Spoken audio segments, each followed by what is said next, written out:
boy was beaten like this every single day. Even in the rain, the bullies showed no mercy. The city shown was from 2 years ago. It was a day of rain and thunder. You could hear the screams. He was exhausted, surrounded by more than 10 bullies. Taeyang raised both hands, saying he wouldn't give up. But then the leader of the bullies arrived. He knocked one of the boys down, saying it was pathetic. Then he ran straight toward Taeyang, but he's hit by a kick instead. The man readies a strike, grabs the protagonist's shirt, and throws him to the ground. The young man loses consciousness for a few seconds. The thug gets on top of him but misses the punch to his face. The protagonist quickly gets up and strikes him on the chin, rapidly backing away. The thug calls him a major asshole. He charges forward again as the protagonist readies a punch. However, the thug manages to dodge the blow. He grabs his legs and shoves him away. The protagonist falls back to the ground right where he started. Then the thug starts wailing on him relentlessly. He manages to block the hits with his arms and elbows until a stronger blow connects. The protagonist spits blood, and the thug tells him to just go to hell already. His underlings ask if the cops are here and wonder who called them. The thug turns around, asking what the hell is going on, but the man with the umbrella tells them to get lost. The big thug tells the protagonist to get out of his sight, saying he must be really embarrassed. But the protagonist gets up and shouts for Taeyang. All the delinquents turn, wondering if he's lost his mind. The protagonist asks him why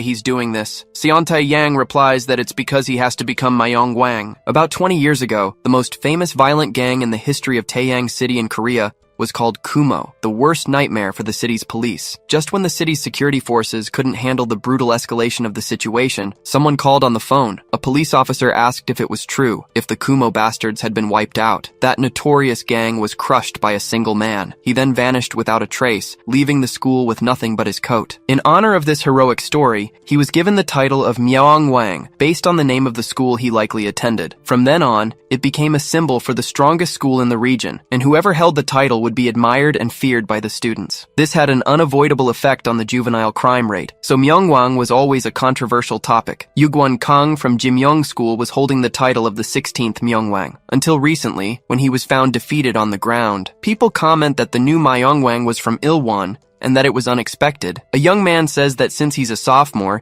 he's the same age. Then a girl arrives and asks if he's the seller. She says it's nice to meet him and wants to know if that's the latest release from the Stoneland collaboration. The chubby guy just thinks she's very beautiful. He then confirms, asking if she goes to Haesong School, which is very close, but the girl just wants to see the shoes first. The guy quickly shows her the box. The girl says it's too expensive for a used pair, but the chubby guy yells that it's not, because he got it directly from Kushina. He hasn't even shown her the receipt, but he quickly apologizes for yelling, saying it's a real pair and she should trust him. Then he looks at the girl, who is covering herself as if she's scared. The chubby guy says he wasn't planning on giving a discount, but since he yelled at her, he'll take 10,000 won off. The girl thanks him and hands him the bill. The chubby guy asks what this is and if it's a joke, so they should just forget the whole thing. But the girl screams very loudly. The chubby guy asks if she's okay as a hand approaches from behind him, striking him. The person asks what the hell is wrong with him. The chubby guy is thrown backward. The girl grabs her boyfriend and says this loser keeps hitting on her,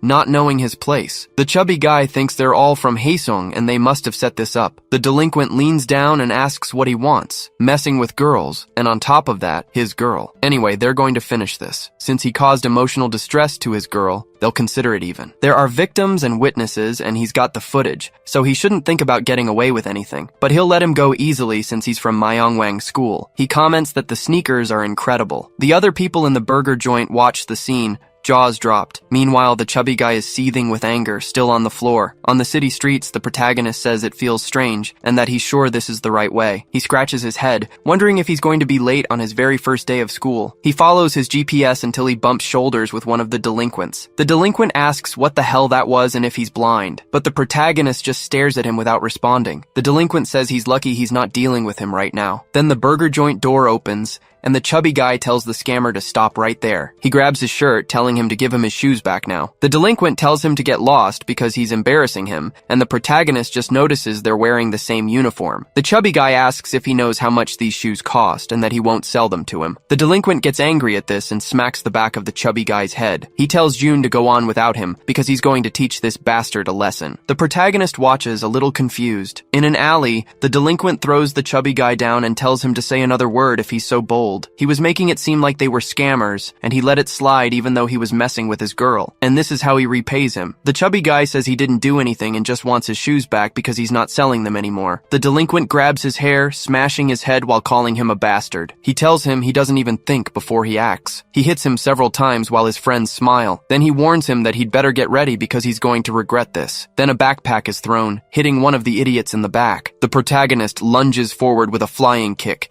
Then he punches another delinquent in the face, finishing them in seconds. The delinquent asks what the hell that was and turns around, but he tells his lackeys to go get him. The protagonist defends against a blow with his stance, counterattacking with a strike to the liver. Another underling charges forward as his friend falls to the ground. The protagonist lands a punch on his face. Then the delinquent leader calls him a son of a bitch. He tries to punch the protagonist. The chubby guy wonders who he is. He's wearing their uniform, but he doesn't remember anyone that strong. It didn't seem like he was a third year, and he doesn't think he was in the same year as him either, so maybe he's a freshman. Meanwhile, the protagonist dodges the punches. He ducks down once more and counterattacks with an uppercut to the delinquent's chin. The guy is knocked out, and the protagonist follows up with another punch. The delinquent is sent flying by the blow. Then the protagonist walks towards the chubby guy and asks if he's okay. The chubby guy asks who he is. The protagonist introduces himself as Shin Woo Jae. In the classroom, he repeats his name, saying he was supposed to attend high school here, but he was transferred to Hamyong for a while and is back now. The chubby guy thinks, so he's the new transfer student today. He's got some great fighting skills, but then he remembers what the name Shin Woo Jae means. The protagonist says it's nice to meet him and hopes they can be friends. A teacher tells everyone to be sure to welcome the new student, and that Woo Jae can take the empty seat. The chubby guy remembers now. Woo Jae approaches and asks if he's the guy from this morning with the sneakers. The chubby guy confirms, thinking, so he's that Shin Woo Jae. The protagonist says it must be fate and hopes they get along. Elsewhere, the delinquent is kicked away. A third year calls them idiots for getting their asses kicked by someone from myong Wang. Namsuk Jo from Haesong School asks if they're sure he's from there. The delinquent on the floor, still bleeding, confirms. So Namsuk asks if there's anyone that strong there. Gyeongjun denies it, since the strongest from Jaegyeong was right here. His friend then asks why this bastard did it. Gyeongjun replies that he got suspended because of them, but he'd have to be crazy to do something like that. Namsuk stands up and says that either way, it's true he was defeated by myong Wang, and it's embarrassing. The delinquent tries to apologize, but he gets hit by a kick that sends him flying. Namsuk asks what time the meeting was supposed to start. He says they have to deal with myong Wang beforehand,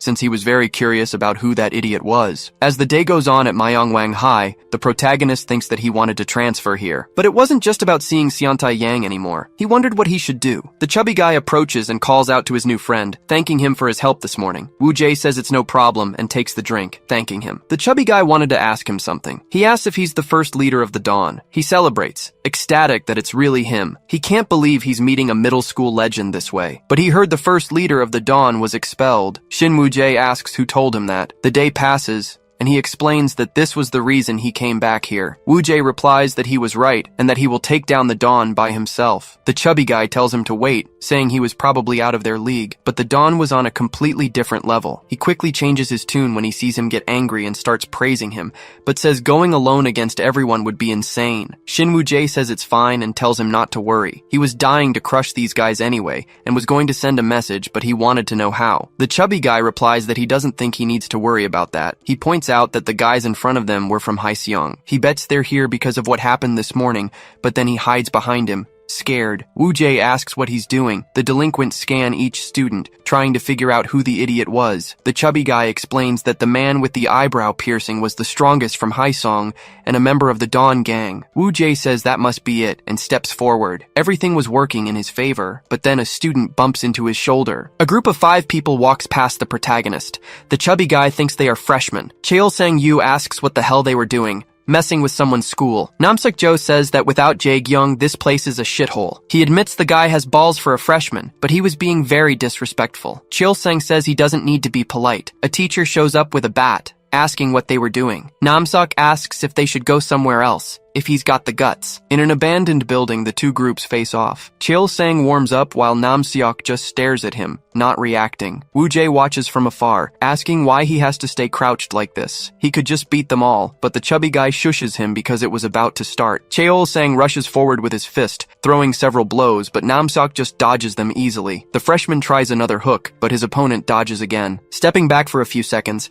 Cheol-sang tells him to take his hands out of his pockets. Namseok says he was trying to keep the fight fair and make it interesting. Cheol-sang lunges forward again, but this time his opponent counters with a kick. Namseok suddenly stops his attack and dodges one of the punches. The freshman grins as he lands a kick, saying he was too arrogant to call this fair. Namseok defends the blow with some difficulty. The chubby guy says he heard he was the best in middle school and has some skills. Shin Woo-jae watches without any reaction. Suddenly, Namseok grabs his leg, breaking his opponent's center of balance with a foot sweep. Cheol-sang falls flat on his back. Namseok grins and then kicks him. The guy writhes on the ground in pain, but the delinquent tells him to get up because they haven't even started yet. Cheol-sang gets up and tries to kick Namseok, but the delinquent just moves his hand forward and grabs his neck, punching Cheol-sang's chest several times. The guy falls to his knees. Namseok glares at him coldly, saying this arrogant bastard thinks he's all that. The chubby guy asks if they shouldn't help, but the protagonist was already gone. Namseok tells him not to be so arrogant and tries to kick him. Shin Woo-jae moves with surprising speed and repels his kick. Namseok asks what the hell just happened. The protagonist spins quickly and lands a high kick to the delinquent's face. Namseok is sent flying and asks what that was. The delinquent shouts that this was the guy from earlier. Shin Woo-jae asks if the bald guy was from the Dawn gang. Namseok gets up, saying that jumping into the middle of a fight was completely disrespectful. He would be a corpse now. The protagonist tells him to answer his question. Namseok lunges forward with a knee strike,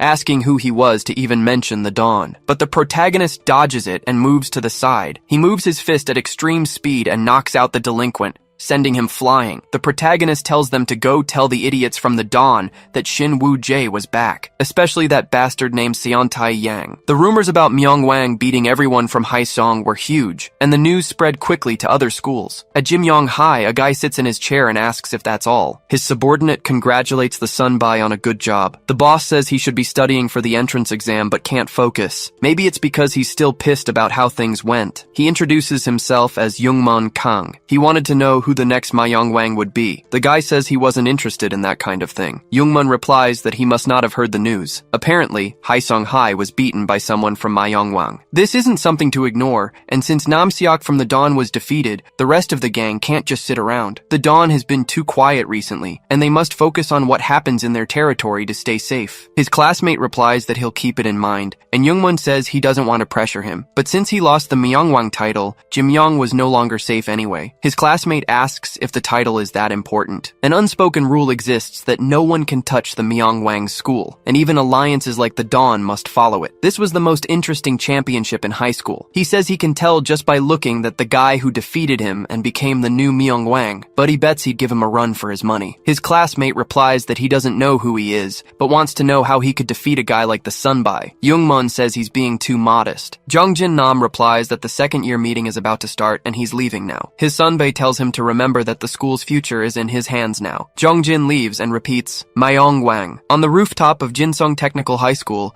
3 students face one. One of them charges at the giant guy, but he's grabbed by the shirt collar and thrown towards another. The 2 of them hit the ground hard. Another classmate starts to tremble with fear and tries to back away, seeing how terrifying the man was. He tries to attack with a punch, but his opponent just catches it, twisting his fist and making the delinquent writhe in pain. Some students open the door, looking for Hak Yang to help him, but they are surprised to see the fight is already over. A delinquent says he knew he could do it. He tells him he must become Myongwang and make Jinsung the strongest school. Hak Yang refuses and thanks him, warning that they should go before they're late for their new appointment. The delinquent grabs a bat, saying if he won't go, then he should just lose his life, but he's met with a kick that stops his blow. The delinquent is sent flying, and Hak Yang tells him to stop bothering him with that Myong Wang bullshit. He was already the strongest of them all. As night falls on the city, under the sign of the dawn, a delinquent throws Namseok aside. Jongjin watches without doing anything. The giant man asks if Namseok was telling the truth, and the boy confirms that he clearly said Shin Woo-jae. Byonguk Kim says he hasn't heard that name in a long time,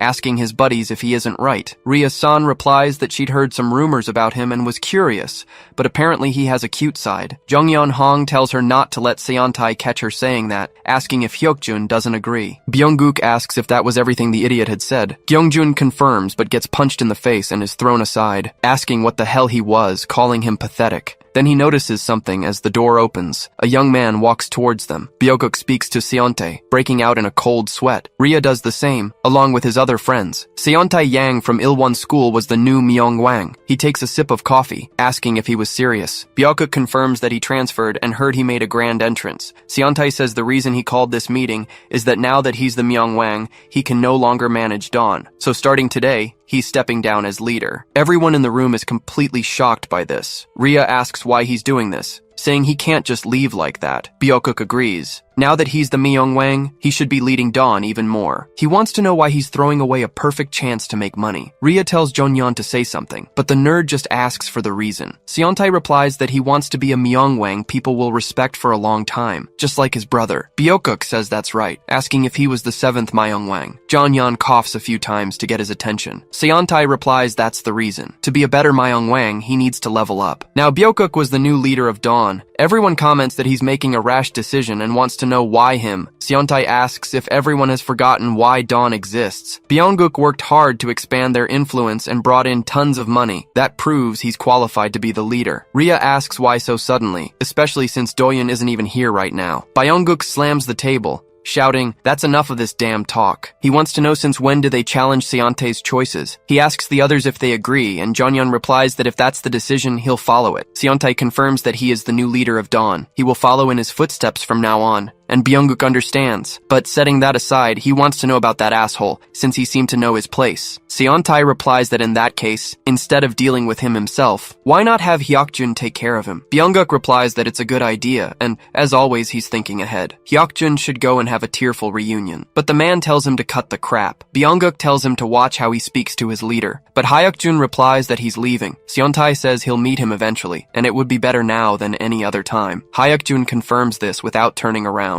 Outside, he walks to his motorcycle, wondering why he was back right now. He was being as reckless as ever. In a nearby car, Jonyeon asks why, of all people, he chose Byonguk. He wants to know if he doesn't think Hyokjun or Doyeon were better suited for the position, and if he just doesn't care about Dawn anymore. Seontae ponders this. Thinking that Dawn always just meant the end for him, he replies that Byonguk is a better fit as leader. Jonyeon questions if that means he trusts him so much. Seontae replies that if that were the case, he wouldn't have involved him in the first place, and if Byonguk tries anything funny, he can put him in his place. The nerd just nods. Seontae asks how Doyoon has been lately, since he hasn't seen him at school. Jonyeon replies that he was heading back to Hamyong City. Apparently his cousin had been beaten up by someone, and Seontae questions if he wasn't the strongest in the city. The nerd confirms this, which is why Doyeon was roaming the city, seeking revenge. Seontae replies that he probably just wanted a fight to see how strong he is, but he wants to know who was behind it, and Jonyeon says he doesn't know yet. He asks if he's just going to let it slide since he didn't even show up to the meeting and is doing whatever he wants, but Seontae asks what he's supposed to do. The nerd says that if he wants, he can go have a chat with him. Seontae tells him to forget it, because he can't handle Doyeon. He'll still be useful, so they should just leave it. Jonyeon just agrees with his sunbae. Back at Myongwang School,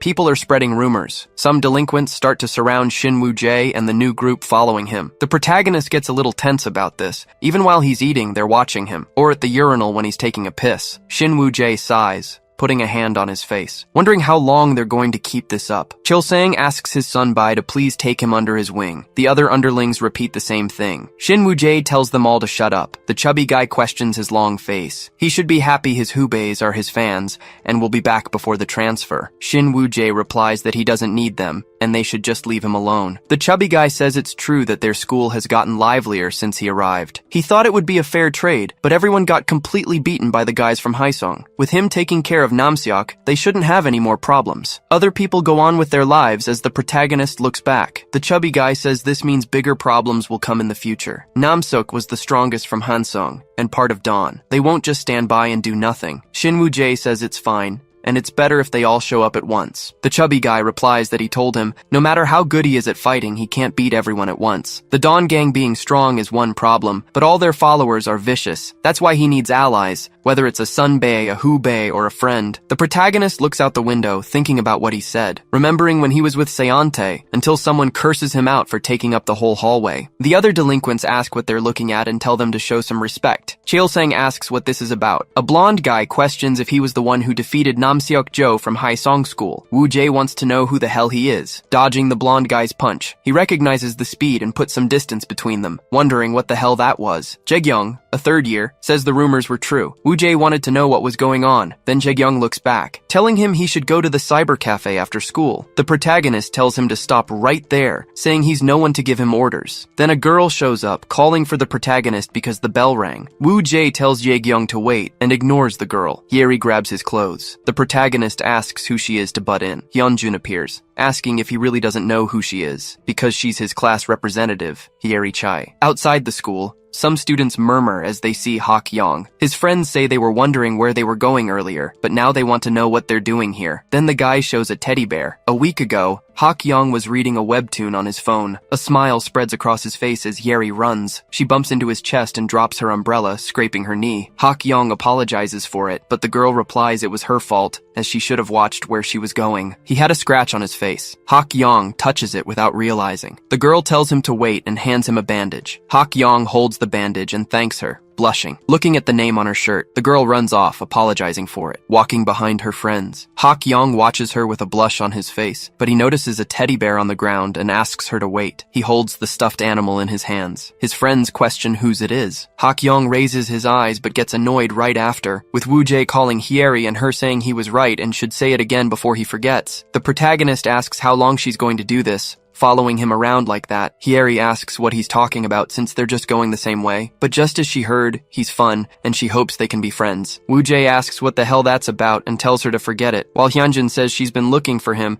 and has been a big help as the class rep, so it wouldn't hurt to be close to her, but he can't believe he doesn't know she's the class representative. Woo Jae asks who cares about that because right now, his goal is to crush Dawn. Hyunjin notices Hak Yong behind the protagonist and thinks he's huge. The guy asks who he is. Woo Jae gives his name and asks for his in return. Hak Yong introduces himself a bit shyly. His friends facepalm. Then Hak Yong asks about his relationship with Hyeri. The protagonist replies that she's his class representative. His friends ask if they aren't dating, and if she's just a classmate. Hak Yong says he made a mistake. He grabs the protagonist's shoulder, and Woo Jae notes he has a strong grip. Cheol-sang calls out to his sunbae, saying Jae-gyung was planning something. They stumble upon the scene with Hak Yong and wonder if he knows their sunbae. The protagonist swats his hand away, asking if he wants to fight. Hak Yong tells him to consider this a warning not to mess with Hyeri. Woo Jae remembers that and refuses, saying from now on, he'll make her life a living hell. Hak Yong's friends quickly pull him away since they couldn't give her the doll today because she had already left. Hak Yong glares at the protagonist as he walks away. Cheol-sang asks what that was all about, and if he's friends with their sunbae, but Hyunjun says no, he just seemed to know his class rep. Anyway, he wants to know what happened to them. They explain that Jae-gyung sent some underlings after Woo Jae, so they stopped them and handled it. He keeps a smile on his still bruised face as Woo Jae stares at him. He puts a hand in his pocket and tells them to stay out of his business. He doesn't want his friends to get hurt again because of him. Jae-gyung and his friends are playing at a cyber cafe. He keeps clicking angrily while his injured subordinates kneel before him, their heads bowed to the floor. Jae-gyung loses the match he's playing and slams his mouse. He calls them bastards, saying he told them to bring Shin Woo Jae earlier, but they lost to a freshman and came back empty-handed. He kicks one of them in the leg, asking what he has to say for himself. The guy explains it was Cheol-sang, the former leader of Myong Middle School. One of Jae-gyung's friends mentions that a sophomore was acting arrogant near him earlier. He asks if Jae-gyung doesn't know him, even though they came from the same school. The blonde guy says no, and asks how he was supposed to know. Kyungjun calls out to Jae-gyung, saying he's just off suspension, but is already looking for fights, especially in his territory. Jae-gyung smiles and tells his subordinates to get out. Kyungjun shoves him in the chest, saying the bastard has a tough look on his face. If he wants to keep acting like Myung-wang's leader, he'd better learn his place. Jae-gyung asks if the crazy bastard doesn't understand his own situation. Kyungjun gets pissed off and throws a punch at him. The blonde guy dodges the blow and stops his own punch right in front of him, warning that he can't handle a one-on-one fight, yet he's acting this way, so he should just leave, as he doesn't want trouble. Kyungjun yells that he'll take him on, but Jae-gyung lands a punch, knocking the idiot down. He repeats that he couldn't handle a one-on-one fight. Kyungjun asks his subordinates what they're waiting for and tells them to take everyone down now. A full-blown brawl breaks out. After a while, many delinquents are lying on the floor. Jae-gyung tells him to make sure to tell Namseok that he'll pay back what he did, with interest. Kyungjun says he's not just messing with Haesong High now, and asks if he thinks the Dawn will just stand by. Jae-gyung says it'd be good if they came too. He needs to take them him down anyway since he has to become the myong wang. Elsewhere in the city, Hakyong's friends comment that he was mad about her being the class rep, and it seemed like they didn't have a good relationship. Besides, no girl would like a weakling. A real man needs to show his inner strength. Then one remembers the guy's name was Shin Woo-jae. The chubby one asks about a round of bowling, saying it's on him. He agrees to play something, but Hakyong declines. Since today is his parents' wedding anniversary, his friends say they should have remembered, even after 5 years, and ask if they should buy a cake. Then, one of them spots Byung-guk and his gang messing with a student. He turns back, recognizing his classmate. He calls out Woo-suk's name as he takes off his backpack. He then knocks back a few delinquents, asking what the hell they're doing. Byung-guk asks what this bastard is doing. The guy throws a punch, but the delinquent dodges it easily, countering with a blow that hits his guard. Gyeong-kim thinks about what just happened. He gets hit in the liver right after. He's knocked out and falls to his knees. Other delinquents rush forward, calling him a bastard. They beat him until he collapses while Byung-guk watches. The delinquents tell him to get lost and kick him. Then the chubby guy shows up, calling out to his friend. He lands a kick on one of the delinquents. He plants his feet firmly on the ground, grabs the guy's jacket, and throws him to the other side. He calls out to Kim. Just then, Byung-guk rushes in and grabs him. The chubby guy thinks his breathing has stopped. Byung-guk chokes him, saying it won't be fun if he goes down so fast, and keeps hitting him repeatedly. Hakyong's friend is in shock. Byung-guk says these brats from Jimyong High are always getting into trouble. He notices someone behind him and throws a punch. Hakyong easily catches the fist, surprising the delinquent. The giant then lets go and throws a punch of his own as he gets hit too. Both of them feel the other's strength. They get up right away. Planting his feet, Byung-guk charges forward, throwing a few punches,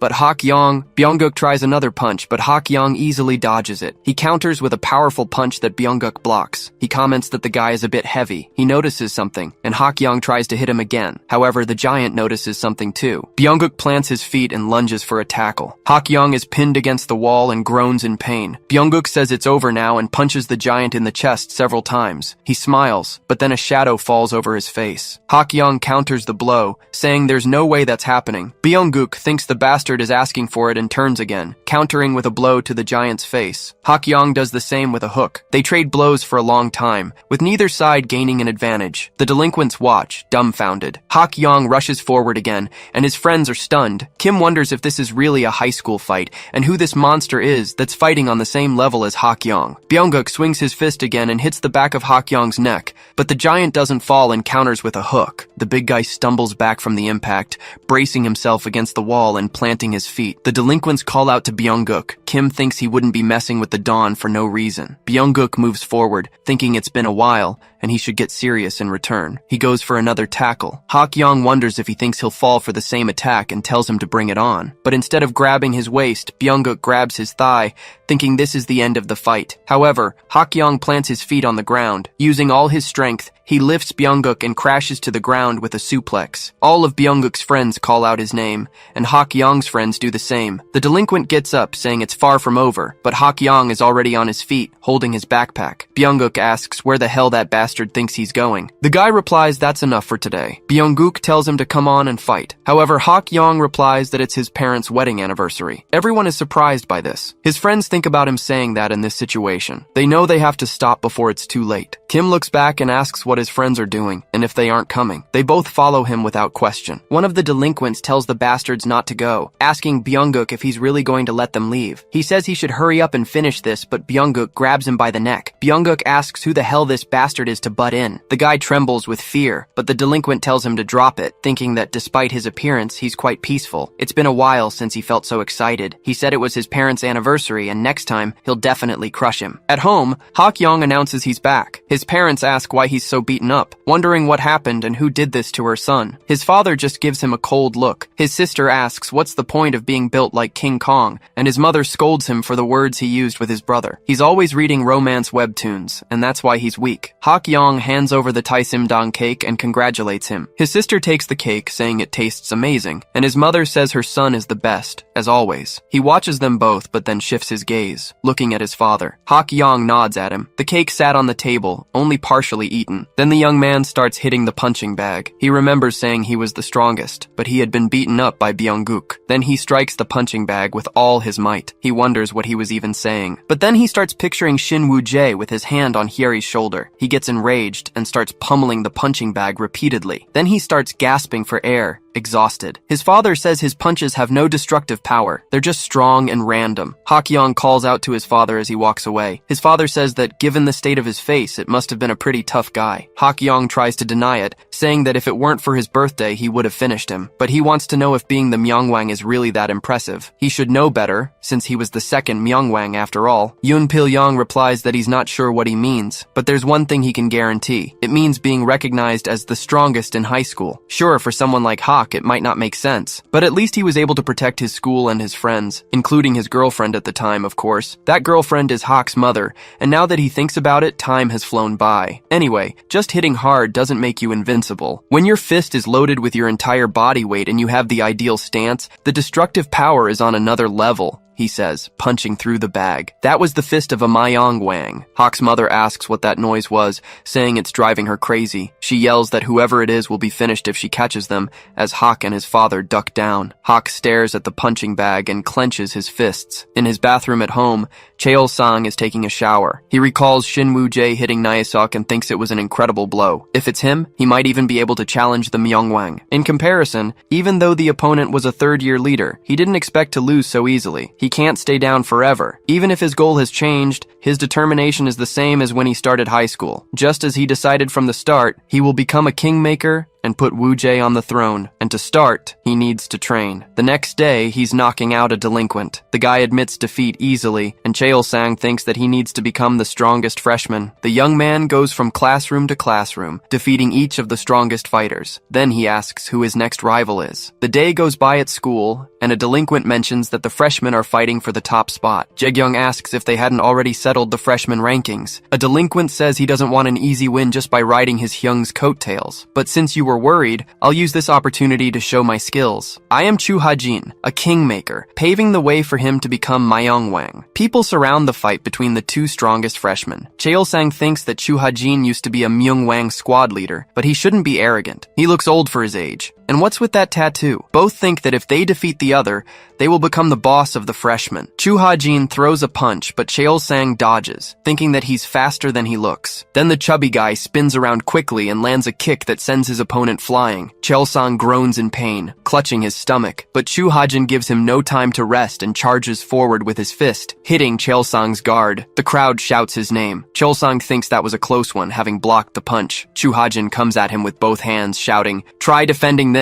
The young man holds his ground as he takes the blows, but when a stronger fist comes closer, he manages to counterattack, striking Chu Ha-jin's face even as he's being hit. The chubby guy comments that he can't just shut down over something like that. Cheol-sang reflects that his reach is much longer than he thought, so this brute was stupidly strong. Chu Ha-jin asks why he looks like he's given up, saying it's too late for regrets. He charges forward, yelling that he's going to turn him into a bloody pulp. All of Chu Ha-jin's blows are blocked or dodged by Cheol-sang, until one of the punches hits the fence. Cheol-sang thinks this guy is too arrogant, swinging his fists so wildly. His wide swings are making him less precise. He wonders why he's remembering the fight with Namseok. Chu Ha-jin's hands were trembling with pain. Cheol-sang asks if he wasn't going to turn him into a mess. He wonders why he's just hitting the fence like that, since he's just going to destroy his own hands and get hurt. Chu Ha-jin gets angry and yells that he's a rat. Then he charges with another punch, but Cheol-sang dodges. Suddenly he remembers his last fight, and every cell in his body recalls that moment. He grabs Ha-jin's fist and moves, his own fist reacting instinctively. And just like that, he knocks out the chubby guy with an uppercut to the chin. Ha-jin falls to the ground and Cheol-sang breathes heavily. The crowd gathers and starts celebrating the victory, saying that this guy really won and has now defeated all the freshmen. Cheol-sang sighs tiredly and walks away from his friends, who ask where he's going. The young man says it's obvious. They need to find Sunbae Woo-jae. In the cafeteria, the protagonist and Hyunjun, the chubby guy, repeats the word Myungwang. Shin Woo-jae says that last time a freshman was about to talk about it. Lately, everyone's been talking about this Myungwang thing, so he got curious. Hyunjun explains that it basically means being the strongest in high school. This whole thing started at our school. Since you've lived around here, you've probably heard about the famous Kumo gang and the school legend who took them down all by himself, Sunbae Hagukyeon, in a single night. To honor this feat by the Sunbae who vanished without a trace, a legacy called Myungwang was established, but that honor didn't last long. The Myungwang legacy was corrupted into a battle for the best fighters, and in the end, it just became about being known as the strongest in the schools. Shin Woo-jae comments, once, so that's all it is. Hyunjun warns that the most important thing was, the true meaning of being a myong wasn't just being good at fighting. It was a symbol of power that controlled all the students in this area, taking on the role of regulating school hierarchies and mediating disputes. It depends on who becomes myong in each school. As a result, the myong school was directly impacted by the atmosphere and rules, and an unwritten rule was that their school couldn't be touched, especially since many myongwangs graduate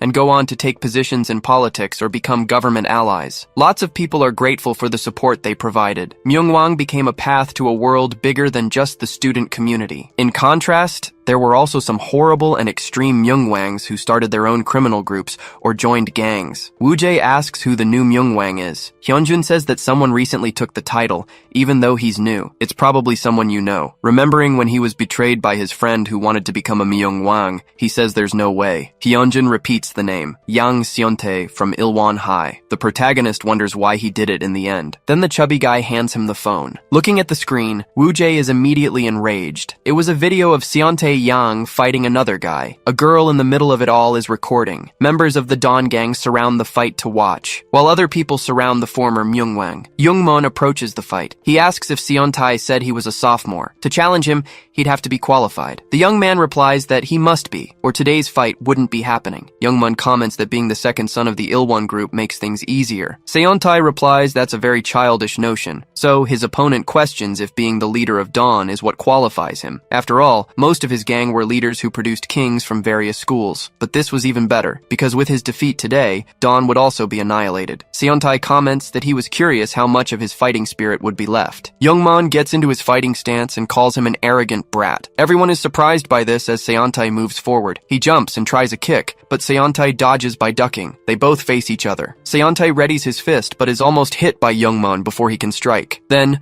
Seontae notices something and takes a punch, defending it with his arm. He thinks that this guy was tougher than he expected. Seontae moves quickly, striking at his face, but Youngman blocks and retaliates with a kick. Seontae reflects that this guy's defense was impressive, wondering if he was determined to dodge any attack. He then tries a kick, but ends up hitting the fence as Seontae dodges. But Youngmon changes the direction of his foot, using it as a base for a punch, warning that this was the end. Seontae manages to block it with his arm. Youngmon moves his leg and advances quickly, throwing several punches at Seontae without stopping. The students comment that, as expected, Youngmon was dominant and the king of Jim Young. The guy tries another punch, but Seontae dodges. He warns that they should stop right there, landing a punch on Youngmon's chin that knocks him out. The guy starts to fall but plants his feet firmly on the ground, asking who said that because it wasn't over yet. He tries another blow, which is easily blocked by Seontae. Youngmon tries another punch, but his opponent dodges quickly. Seontae starts beating him repeatedly without stopping. Youngmon was close to falling but keeps his feet planted on the ground. He throws an uppercut, asking if he thinks he'll go down with just that. He can't let himself be taken down now because he needs to protect the title of king. This was the only way to protect his Jim Young. The blow gets closer to Seontae, but he retaliates with a punch to Youngmon's liver. He is easily defeated, and Seontae prepares himself,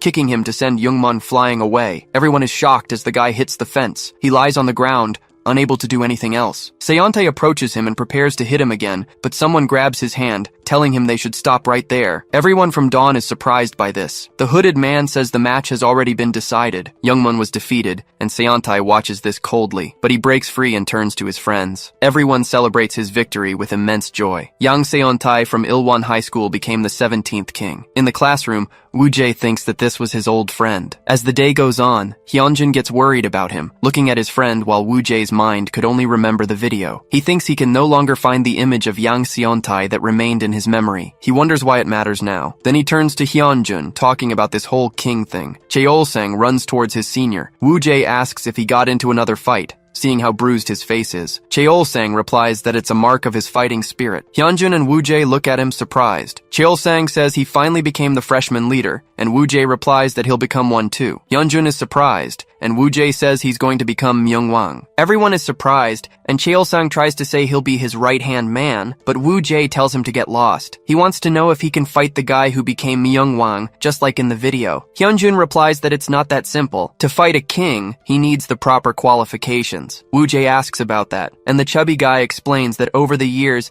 unique rules were naturally formed during the process of changing kings. These rules gradually refined into the current king system. Woo-jae asks what those qualifications qualifications were. Hyunjun explains it's about surpassing the existing king in strength and charisma. Woo-jae replies that in that case, he already has enough. But the chubby guy says he must first become the school's leader. If he dominates 5 schools that have produced kings, it's generally accepted that you have the qualifications to fight a king. Woo-jae replies that it was simple. Hyunjin disagrees, knowing he's strong after seeing him defeat Haesong High. But the opponents he would face with those qualifications wouldn't be easy, considering there are likely hidden dragons in every school. It was like walking into a storm. Woo-jae says becoming a hero in chaotic times wasn't a bad thing, but the chubby guy says it won't be easy to become the leader of his own school, and Woo-jae asks who the current leader is. Hyunjin replies that it's senior Lee Jae-kyung, which startles Cheol-sang. Woo-jae doesn't know who that is, and the chubby guy says it was the man who suddenly hit him last time. Woo-jae recognizes the blonde guy. Hyunjin comments that he doesn't know his real worth, and Cheol-sang must know a lot since he was part of the king's group. The guy replies that he does. He had once been his idol. Woo-jae watches this as Hyunjun explains that Jae-kyung has never stopped fighting, but since his school is weak, he can't do anything alone. If Woo-jae or Cheol-sang had been with him from the beginning, his status could have been different. Who knows? Jae-kyung might have even become myong wang. But Cheol-sang shouts that this thug could never be a king. Hyunjun is surprised, and Woo-jae says the first target to earn those qualifications has been decided. It's going to be that blonde guy. The chubby guy asks if he didn't hear what he said, because Jae-kyung wouldn't be an easy opponent. Woo-jae replies they'll have to see in a fight, and Cheol-sang says they will definitely defeat that guy. The chubby guy considers what happens if Woo-jae actually beats Jae-kyung, wondering what he'll do after that and if he'll go after the other leaders to fight alone. And even if he does, the other leaders wouldn't want to face him. Woo-jae replies that they want to avoid him since he'll win anyway, but Hyunjun disagrees. Because before fighting the leaders, their followers would attack first to protect their bosses, so he needs someone to fight by his side, like comrades or friends. Cheol-sang replies that he's right there and will fight by his senior's side. Woo-jae warns that he doesn't really want to become myong wang, he just wants to fight Yang Seon-tae. Hyunjun asks what he means. Cheol-sang gets annoyed at his senior for saying such things because he should leave a great legacy. Woo-jae tells him to stop and not to regret it after fighting all this time. The guy calls his senior and asks if he was worried about him, while Woo-jae turns away annoyed. Cheol-sang celebrates that Woo-jae is worried about him. Woo-jae reflects that this is his fight alone, and he doesn't need anyone's help.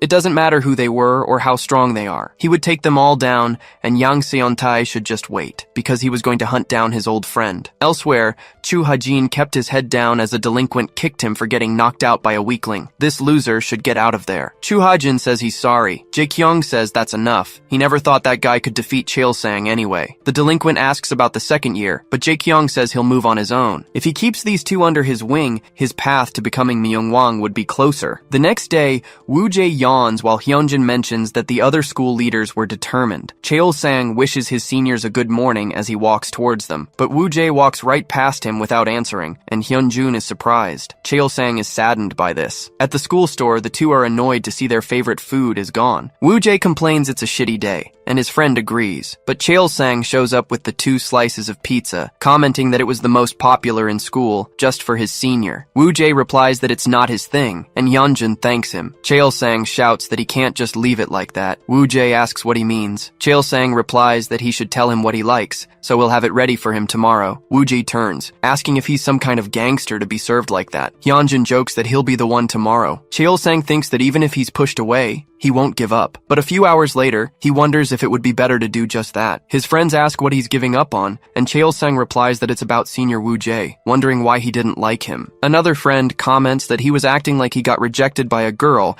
and maybe he's just the type who doesn't open up, but at least he still has them by his side, so he should cheer up, and Cheol-sang smiles. He drinks his soda and thanks his friends, but a can hits him in the head. Jak-young says that if he's the freshman boss, he should come and pay his respects. Cheol-sang's delinquent friends stand up. Jak-young says he's gotten real slick. Cheol-sang asks if he thinks he's going to kneel just for being the freshman boss. The blonde replies that he seems ready to be the strongest. Cheol-sang asks why not, and Jak-young questions if he was planning on trying to take him down right now. Cheol-sang reflects that he never stood a chance against the Sunbae back in his school days, but seeing how he was acting like Haesong Hai's errand boy, he thinks he has a chance. Chu Ha-jin tries to rush forward, calling him a bastard, but Cheol-sang tells him to stay out of it, as this is a showdown between leaders. The chubby guy asks to leave it to him, but Jak-young raises his hand, asking how about they put that to the test. He advances quickly and tries to land a blow on his chin. Cheol-sang tries to react quickly and throws a punch, but Jak-young dodges. People gather to watch the fight and call the teachers. Jak-young tells him to go to the rooftop after class,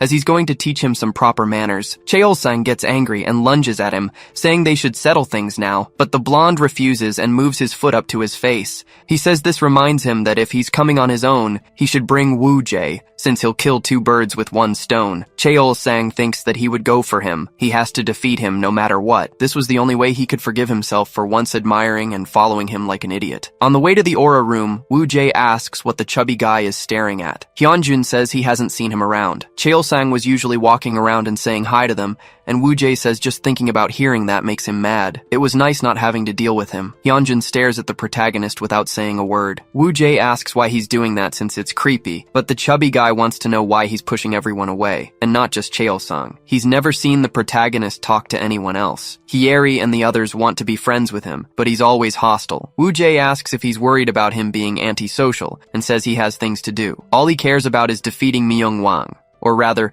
Yang Son-tai. Hyunjin asks what that has to do with making friends, and the protagonist replies that it's all meaningless. In the end, it's just a transaction, and when he wants to stop, the friendship breaks. He wasn't interested in going down that road again. Hyunjin asks what about continuing to hang out with him, but the protagonist replies that he's not his friend, he's his informant, and that's it. A lot of things had changed while he was away, and almost everything was different. So he was his best bet as a spy, and Hyunjin jokes that it's him, a reliable informant. Woo-jae says, speaking of which, he wants to know how he knows so much about things like Dawn, Myungwang, and other schools, because he doesn't seem like a delinquent or a social butterfly, and Hyunjin replies that it's because of that website. It was called the Myungwang Battlefield, and everything was posted there in real time. Woo-jae asks if they don't have anything better to do, and the chubby guy says they find it fun, and the ranking stuff is interesting. The protagonist comments that it's immature and they should be studying if they're bored, but Hyunjun says he doesn't know if he's one to talk. Woo-jae yells that a student should study,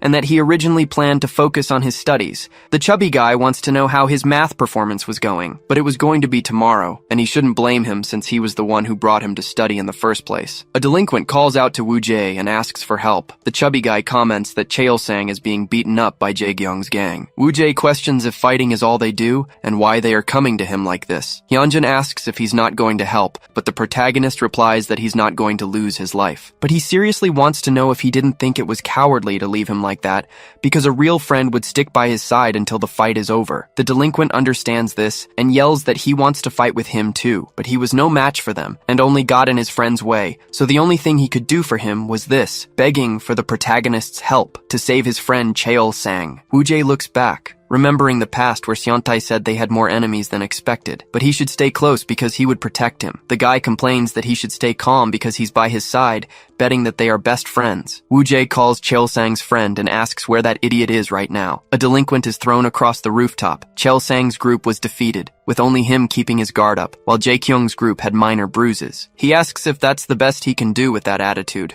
because they should put an end to this. Chu Haiji suggests that he finish off Cheol-sang. Jak-young tells him to feel free and just not to waver. Cheol-sang says the fight isn't over yet, so he can't leave, unless this madman wants to be beaten up again. Chu Haiji rushes forward with a punch while calling him a bastard, and Cheol-sang dodges, thinking that if he falls for a meaningless punch like that, he doesn't have time to entertain a meathead like him. He grabs Chu Haijin's head and knocks him out with his knee while telling him to get out of his way, if it's just one opponent for him. Rushing towards Jak-young, he tries a punch, but the blonde easily dodges. Jak-young moves his hands quickly, grabbing Cheol-sang's shirt and hand, telling him to stop this. Cheol-sang asks what happened to him while remembering his past. Then he holds Jak-young's hand, calling him Hyung right after. In the past, a delinquent hits Cheol-sang. Gyeongjun Bai, a third year from Ilsuk High, comments that this piece of shit was acting way too arrogant. Cheol-sang questions who he thinks he is to scare him, as he has no idea who they're messing with. Gyeongjun pretends to be scared while Namseok watches. That delinquent asks what he thinks he's doing, staring like that. Then he punches him in the face, telling him to look away. Cheol-sang raises his hand to defend himself and hits Gyeongjun in the face. The delinquent gets angry and hits him,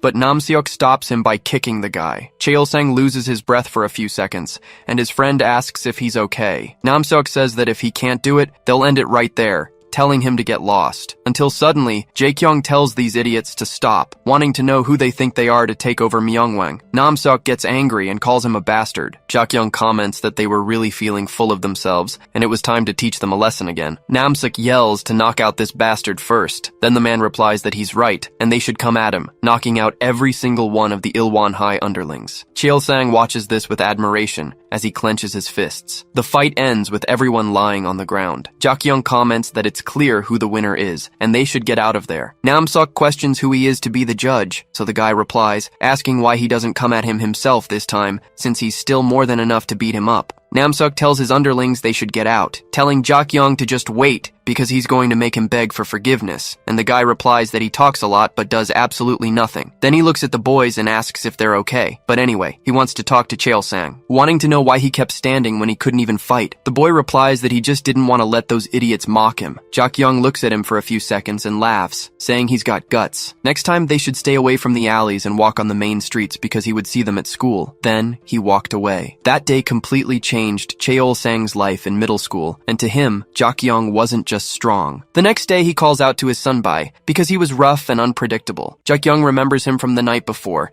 and they start walking together. And that's how in the beginning Cheolsang started following the group. But anyway, over time they spent more time laughing and talking. Their friendship grew and they became best friends. He started going to the rival schools' battles. His punches were slow at first, but being near him made him stronger, and time made their bond more solid. Cheolsang opens the door and calls for his hyung. He says he heard that high school selections were over and wants to know where he's going. Jaekyung replies that he's going to Myeongwang. Cheolsang questions this decision. Jaekyung answers that he had no doubts. It was a divine sign that he would become the Myeongwang, but the boy didn't know what that was. His friend explains that he probably doesn't know because he's a freshman, but it was like being the king of high school, the Lord of the Fists. Cheolsang comments that it sounded epic, so he would go to Myeongwang High too. Jaekyung questions if a nerd like him would do that, saying he should be looking at science or private schools. Cheolsang replies that if he's going to become the Myeongwang, he would help make it happen, wondering who else could be his right-hand man. Jaekyung laughs,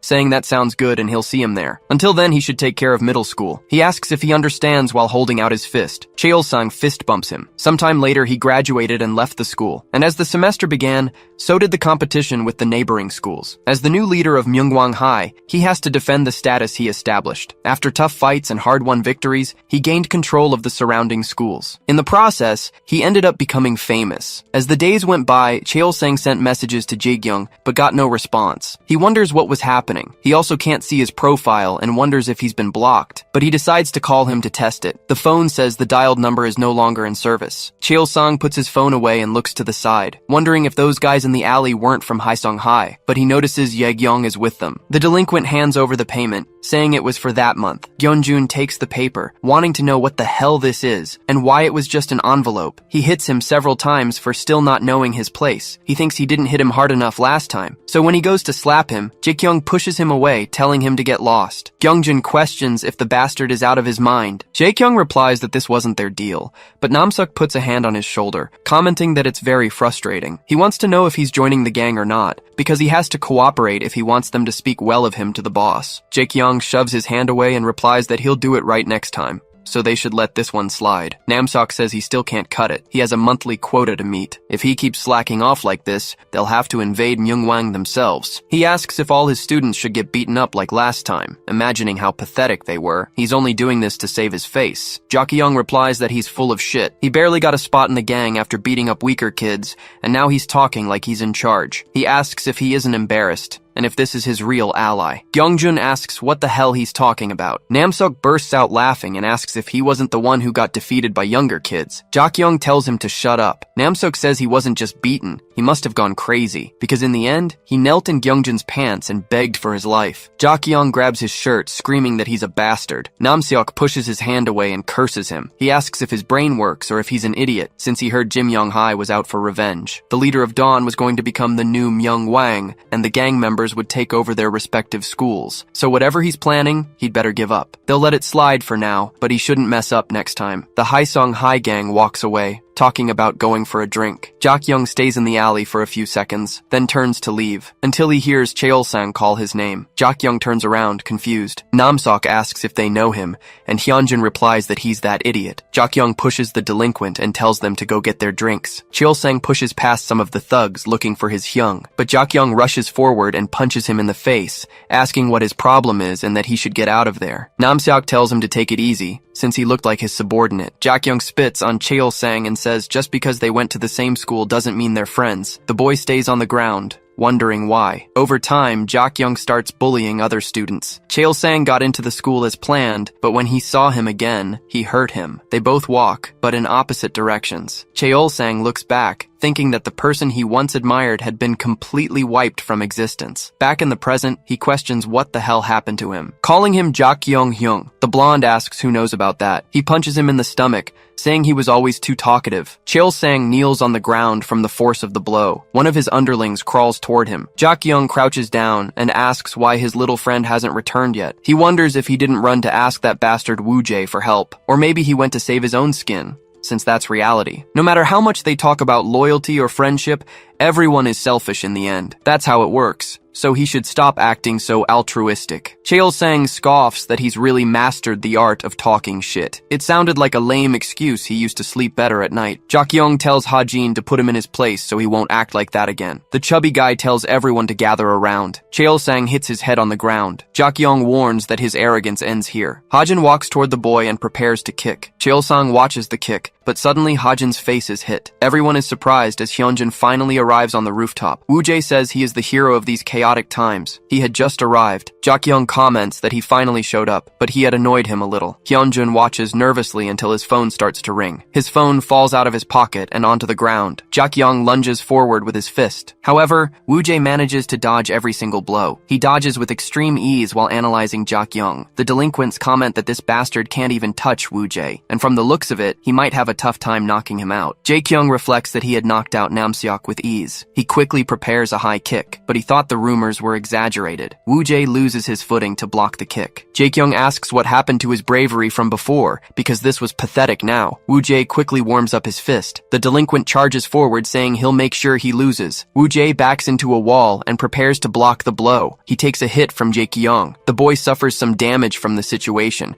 but the blonde advances, saying he'll see how he stops this. Woo-jae dodges the punch with ease. Then he strikes Jak-young's liver, who feels the pain from the blows. Finally, the protagonist quickly prepares and hits the delinquent's chin. Jae-kyung loses his center of balance. Woo-jae asks if he's already down, saying he was just warming up. The delinquent calls him a bastard as he gets up. He charges forward yelling that he asked for this now. Woo-jae easily dodges the punch. He counterattacks with a blow to his waist, and then he strikes his temple with another kick. He finishes with a kick that sends his opponent flying. His friends are impressed and happy about it. Jae-kyung lands far away from the impact. His friends yell that they should all go help him at once, but the delinquent tells them to stay back. They shouldn't get in his way, just sit and watch. Because he was going to finish this bastard today. Woo-jae tells him to listen to what he's saying. Even if he's the leader, they're still his friends. He thought he was something just because he could land a few hits, acting superior to his friends, and that just made him a thug. Jae-kyung gets up and takes off his jacket. He asks if he's done talking. Then he throws the jacket at him to block his vision. Woo-jae manages to see from the side. He sees that Jae-kyung is attempting a punch. The boy dodges with some difficulty. Jae-kyung counters with a blow to his gut. Woo-jae thinks to himself that his speed is something else, but Jae-kyung grabs his shirt. The protagonist sets his stance, getting hit multiple times in the ribcage. Jae-kyung thinks he's got him now, so he lunges forward again, trying an axe kick that's blocked by the protagonist. Then, the blonde steps back and prepares for a middle kick, but he changes its trajectory to a high kick. Hyunjin and Cheol-sang think the trajectory changed in half a second. Jae-kyung celebrates too early. Woo-jae loses his balance for a moment, but quickly recovers, because he had blocked the hit, thinking he's not just a thug and there's a reason he's the strongest. But that didn't change anything, even if he wanted it to, because in the end, he would still win. Jae-kyung thinks he's arrogant and rushes forward,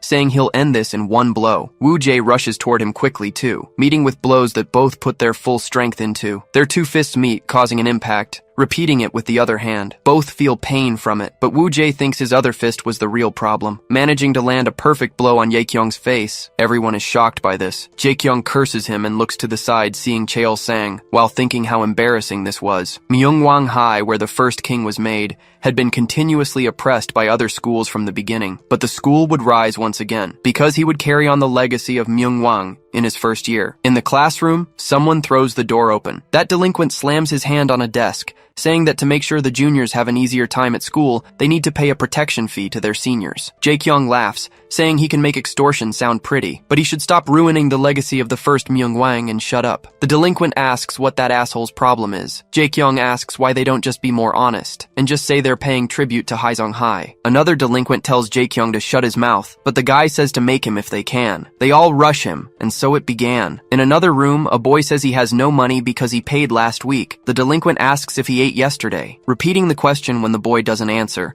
so he says yes. The delinquent asks if he ate today, and the boy says he only had breakfast. So Munsu keeps hitting him, saying he stuffs his face with food, but doesn't pay the protection fee, shouting for all the idiots to know who keeps them from being beaten up outside. If they want to keep coming to school without trouble, they'd better cooperate, until Jaekyung opens the door, asking if he hasn't given up on this yet. Munsu tells him to stay out of it, but the guy says to do something about it since he's only doing this because of his useless seniors. Munsu tells him to shut up. Jaekyung replies that if they were strong, they wouldn't be pushing this fee, and it's pathetic. That delinquent lunges at him while telling him to shut his mouth, but gets a backpack to the face. Then Jaekyung readies his hand in front of him, landing a painful flick. Jaekyung asks if this doesn't embarrass him, and wants to know if he'd like to take down the school together. They must take over Myongwang High. Munsu cracks a smile, thinking he's one hell of a bastard. The next day, the whole group walks onto the rooftop. Jaekyung asks if they're ready to get out of there. The two groups charge, and like every fight, he gained more friends, always winning one battle after another. And then, in his second year, he believed he had the power to defeat anyone, so he would deal with the bastards from Hyeseong first. Namseok says he must think he's a big deal, but he knows he can't be the strongest without his approval. Jaekyung says it feels like just yesterday he beat him up, and now he's acting like he's the boss of Hyeseong, telling him to go to hell with his approval, because he should be ashamed to hang out with losers, because the name Dawn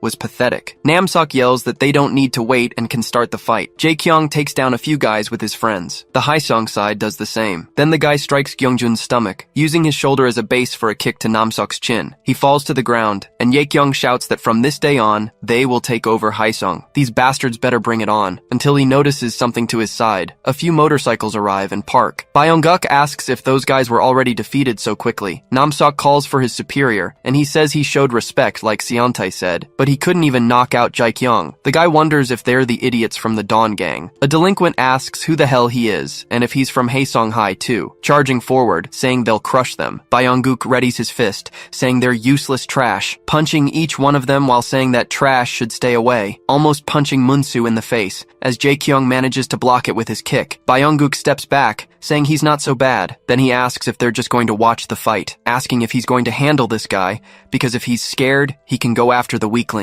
Hyokjin walks towards them. Byung-guk says they should see if he still knows how to do it. Jaekyung tells him to take off his glasses if he doesn't want to go blind. Hyokjin takes off his glasses right after and puts them in his jacket. That guy comments that he has a nasty look in his eyes. As the man prepares for the fight, Jaekyung is easily thrown aside, completely defeated, breathing heavily. Byung-guk asks if Munsu isn't going to open his mouth like before. Jaekyung thinks they could stop, that it's enough, yelling for them to get the hell out. Because he lost, and they should just stop it, please. Namseok and Gyeongjun think it serves him right to say that. Byung-guk replies that this is too boring. Hyokjin gets angry at this and kicks Jaekyung away. The guy wonders if this was all he could do. Another day at school, they're resting on a couch, wondering if this was really as far as he could go. Munsu asks if he heard that Jinwon from the third year was defeated, and can't believe someone so weak was the strongest in their school. If they had just beaten him up first and taken his place, but he notices his friend is down. So he asks why the other guys aren't here yet, until he looks back and sees the guys from Hyeseong, as Namseok asks if they're holding up well. Munsu asks what the hell they think they're doing here, until he notices something and asks why his friends are on the other side. Namseok replies that they were smarter than the losers, For sure. Munsu asks what the hell he just said. Namseok replies that everyone knows the school is trash, but recently it's been a laughingstock. Even though it's where the legacy began, everyone is weak. Munsu asks who he thinks their leader is, and Jae-kyung says he's full of shit and asks if he's looking for a fight. The bald guy asks what's with the attitude, saying he came to defend him, and if he's planning on getting revenge, he shouldn't even think about it because he'll be digging his own grave. Jae-kyung glares at him coldly, filled with anger, saying they'll see who runs in the end and that he should call his gang because he's going to settle the score from last time soon. Namseok asks about Hyokjun because he's a first year from Cheonggu High, and that giant was a first year from Mokjong High. The Dawn Alliance comes from the southern part of the Yunha River. Not only does their boss come from a rich family, but he's also strong enough to crush anyone and would restore Myungwang's legacy. Jae-kyung asks if he's seriously going to talk about guys younger than him, and Namseok says he's in no position to talk bad about these little delinquents.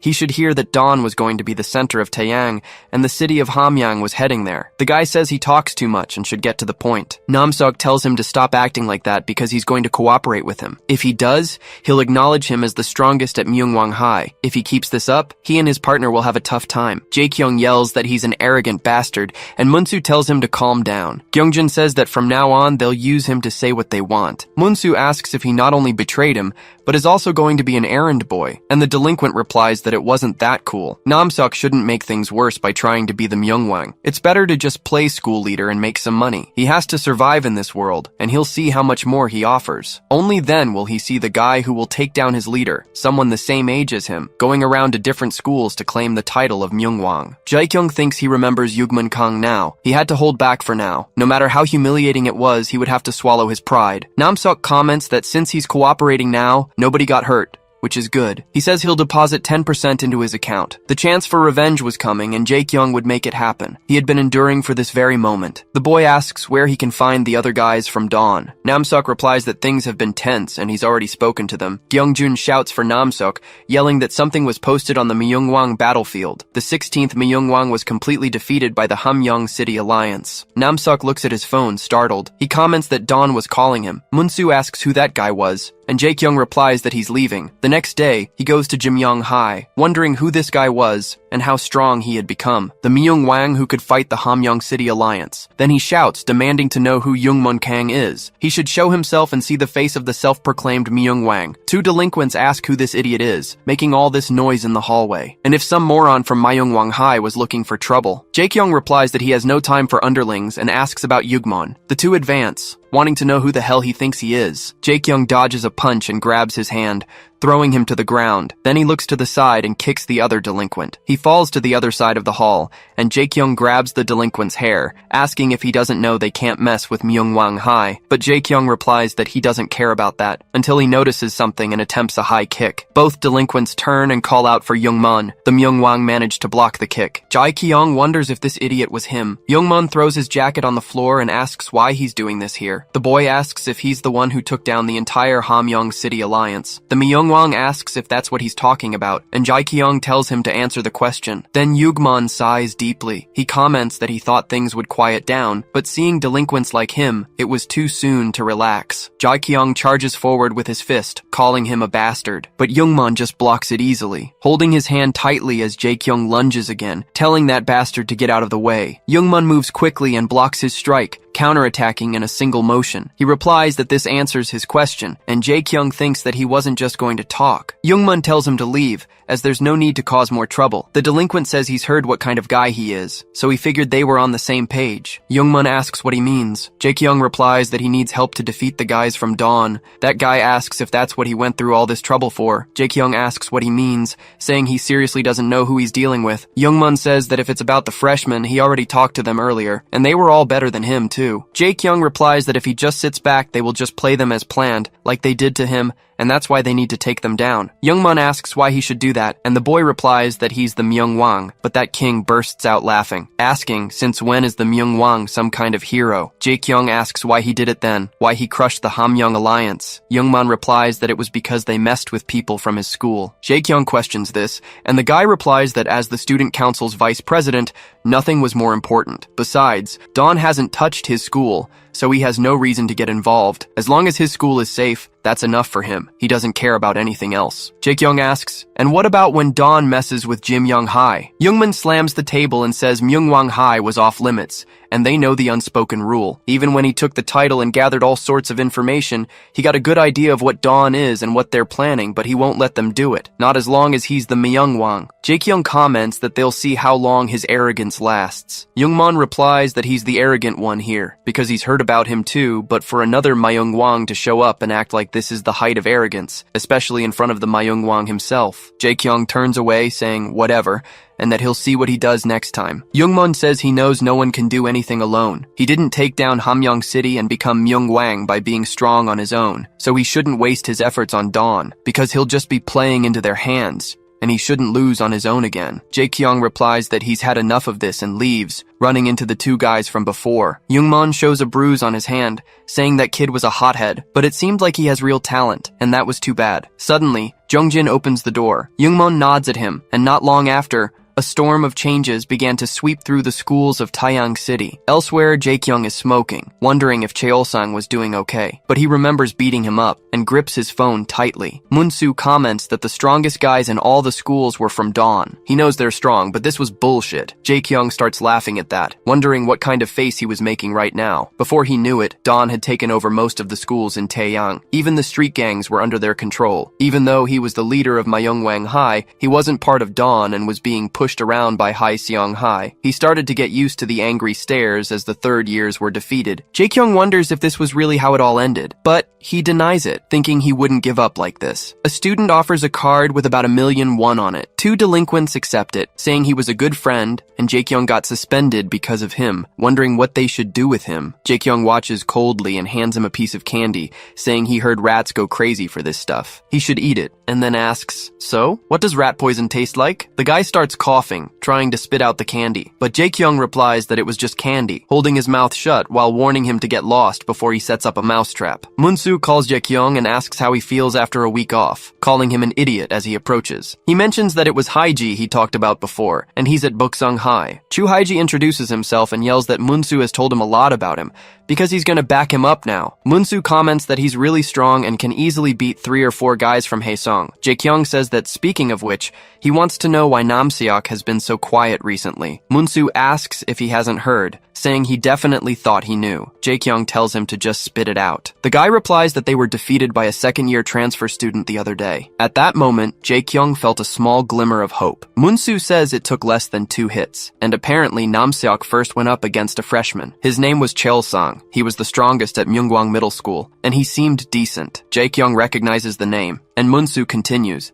saying that with Hajin and these two, they could get some things done. With them by his side, the boy could become the Myung-wang. He starts regaining consciousness, thinking he's going to do it. Moon-soo yells for him to wake up while Jae-kyung thinks he is the Myung-wang. His friends ask if he's okay. Woo-jae walks away as his friends watch in shock, commenting that he seems to be awake. Jae-kyung asks what happened, but then he remembers and looks to the side, coming face to face with Woo-jae, wondering if he lost, but he tries to get up because it isn't over yet, telling that bastard to come at him. However, he falls to the ground, and Moon-soo calls out to his friend. Jae-kyung tells him to get out of his way, asking what he's talking about because it's useless and annoying. He should just get lost. Woo-jae wonders if this is a civil war. Moon-soo repeats for them to please stop. Jae-kyung asks if he's trying to take him down. Then he punches him in the face, telling him to go to hell. Moon-soo grits his teeth and says yes, and that he's sorry because he knows better than anyone that he's just a burden, so they should just stop there, begging him. Woo-jae replies that if they fight again, the outcome won't change, and he must admit he lost. Hyunjin says he's not sure if it was time for him to step in. Jae-kyung thinks he would lose once more, and he can't back down now because he still has to fight. He begins to tremble as Moon-soo questions what he can do shaking like that. He wants to know what Jae-kyung thinks about them too. They were worried about him, so they should stop there. Jae-kyung wonders about stopping here. Moon-soo warns that they've lost their lives. Woo-jae watches from a distance, and then turns his face away. He asks what his friends are waiting for, saying they have to leave. Cheol-sang looks at his former idol on the ground. They both stare at each other as the day ends. Woo-jae asks if he's coming, and the boy says yes. He runs after them until the door closes. He looks at Jae-kyung with concern one last time. In the school hallway, he calls out to his son-bai. He apologizes for dragging him into his fight, and says he really appreciates his help. Woo-jae asks what he's talking about. He heard that he could become the strongest after taking down Myung-wang. In that case, there are are 3 schools left. If he defeats them all in a week, it'll be over in less than a month. Hyunjin asks if he's underestimating it, because going against the other schools won't be easy. As he said before, he'd better start getting ready. Woo-jae asks, "For what?" The chubby guy replies that he needs companions, but the protagonist still thinks it's unnecessary. Hyunjin asks if he thinks the other students will let him fight their leader so easily. They would protect their school, so he would get tired before even reaching the boss. The chubby guy quickly confirms this. He says that he needs help, especially if he plans to fight Myung-wang. Cheol-sang replies that's them, and asks if his friends are coming too. Woo-jae asks why he always gets in his space, and Hyunjin thinks he could become a decent ally. He says these guys are exactly what they need because they don't just follow him for being absurdly good at fighting. Maybe it's because of his overwhelming charisma. To be honest, he doesn't really hate Cheol-sang and even ate the pizza he bought. Everyone is surprised by this. Woo-jae covers the chubby guy's mouth, saying he gave him money to pay him back. Cheol-sang cries, and Hyunjin continues, saying they don't expect much from him. Woo-jae calls out to everyone, and they respond. Then he asks if they think they can keep their heads down and not screw things up. Everyone confirms, and Woo-jae tells them to do whatever they want. Cheol-sang asks if this means they can follow him, and Hyunjin confirms it for them. Everyone celebrates and starts walking behind their sunbae. Hyunjin thinks it's finally over and checks his phone. He sees a group where people are betting on Jae-gyung, but the chubby guy argues that Woo-jae won and runs after them. A few days later at Jimyong High, some students are arguing because one borrowed money and hasn't paid it back yet. The chubby guy says he's complaining so much over chump change. He managed to get money to bet, but not to pay back his friend. The big guy then punches him in the face. He grabs a chair while saying he wasn't in a bad mood. All the students are stunned as the chubby guy was about to beat up his friend, but the chair is stopped, and Jung-jin tells him to put it down. Everyone comments on this as the boy stares him down. The big guy yells for him to let go, so Jung-jin throws him away. That big guy complains that he's a self-righteous jerk, but he goes silent when he sees the chair in front of him. Jung-jin asks what was going on there. The boy mentions that the big guy took his money to bet and still hasn't paid him back. Jung-jin asks about a bet and says he'll take this to the student council office. Elsewhere, a cashier announces that the food will cost 93,000 won. The chubby guy says he'll pay. This surprises Hak-young and Kim,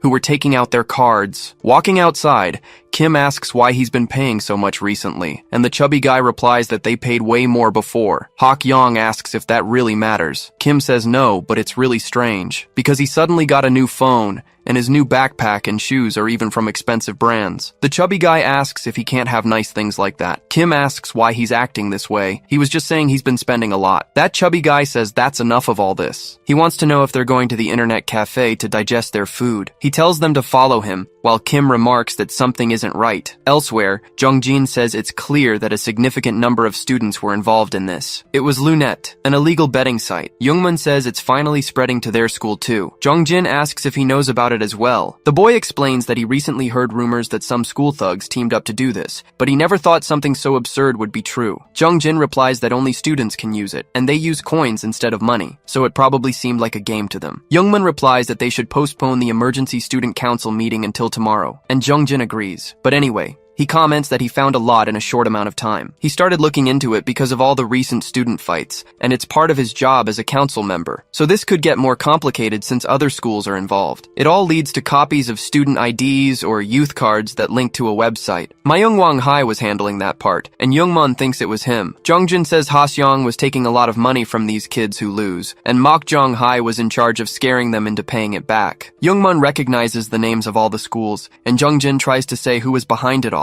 But his friend finishes for him. It was Dawn. He thinks that if he hadn't lost the title of Myung-wang, he could have solved this. Jung-jin asks if he's planning to take back his place, but Youngmun questions if he could really defeat him if they fought again. He thinks that if he had listened to Jak-young that day, things would be different. Youngmun calls to Jung-jin, asking why he doesn't become Myung-wang instead. The boy asks what he's talking about, but dodges a punch from him. Jung-jin wants to know what he's doing. Youngmun throws his fist once more, but it's blocked. Then the boy replies that he knew it. It was him, that hooded man. It was his turn to protect Jim-young now. Jung-jin Nam must go and win the title of Myung-wang. The boy asks what his sunbae is going to do about the whole. Youngmun runs off, saying he just remembered he had plans, and Jung-jin calls out to his sunbae, but he clenches his fist, thinking there's no running from this anymore. Elsewhere, Byung-guk crushes a can and asks where the hell they were. Nam-seok says he'll call Jong-young, but the two of them walk through the door. Byung-guk throws the can, asking where they've been. The nerdy guy easily catches the can. Byung-guk asks what's the point of having a motorcycle if he's always late. Then he calls him a bastard. Jong-young replies that the Lunette meeting took longer than they expected. Profits have been stagnant for a few weeks,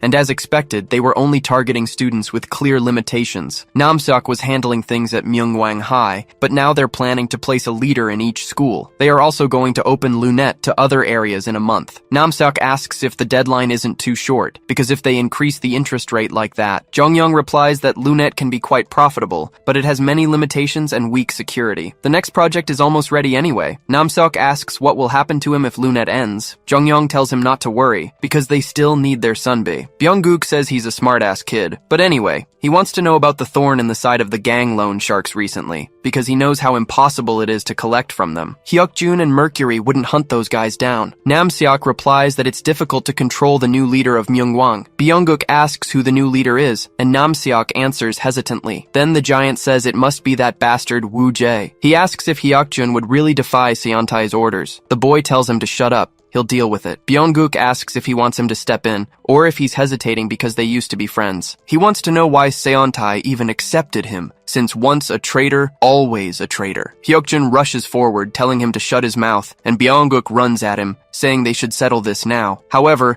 the fight is stopped by Jong-young. He replies that he doesn't want to be disrespectful to the others, so they should stop right there. They both stare at each other, and Byung-guk turns away, saying that as a leader, he must be honorable. Jong-young responds that he hopes he won't go against Seontai's instructions. The chubby guy comments that he's a bit lost, and the nerd asks why he wasn't targeting Jin Seong. It wouldn't be easy to get them into his gang. Byung-guk says there's someone he wants to deal with no matter what. Just then, Rhea arrives and Byung-guk asks why she's late. The girl replies that she was busy, as he knows. Byung-guk says she looked like a little fox and the girl complains about it. But anyway, Jong-young had called the person next to him. Byung-guk recognizes who that guy was. This catches Nam-seok and Hyuk-jun's attention, but the nerd welcomes him, saying he was happy to see him because he would help Lunette at Jimyong High School and help them too. In a forest in Mokjong, some delinquents order the guys to get on their knees. These bastards from Jinseong should be ashamed of themselves by now. Byung-guk thinks they're nothing and that idiot Jong-young was causing trouble for no reason.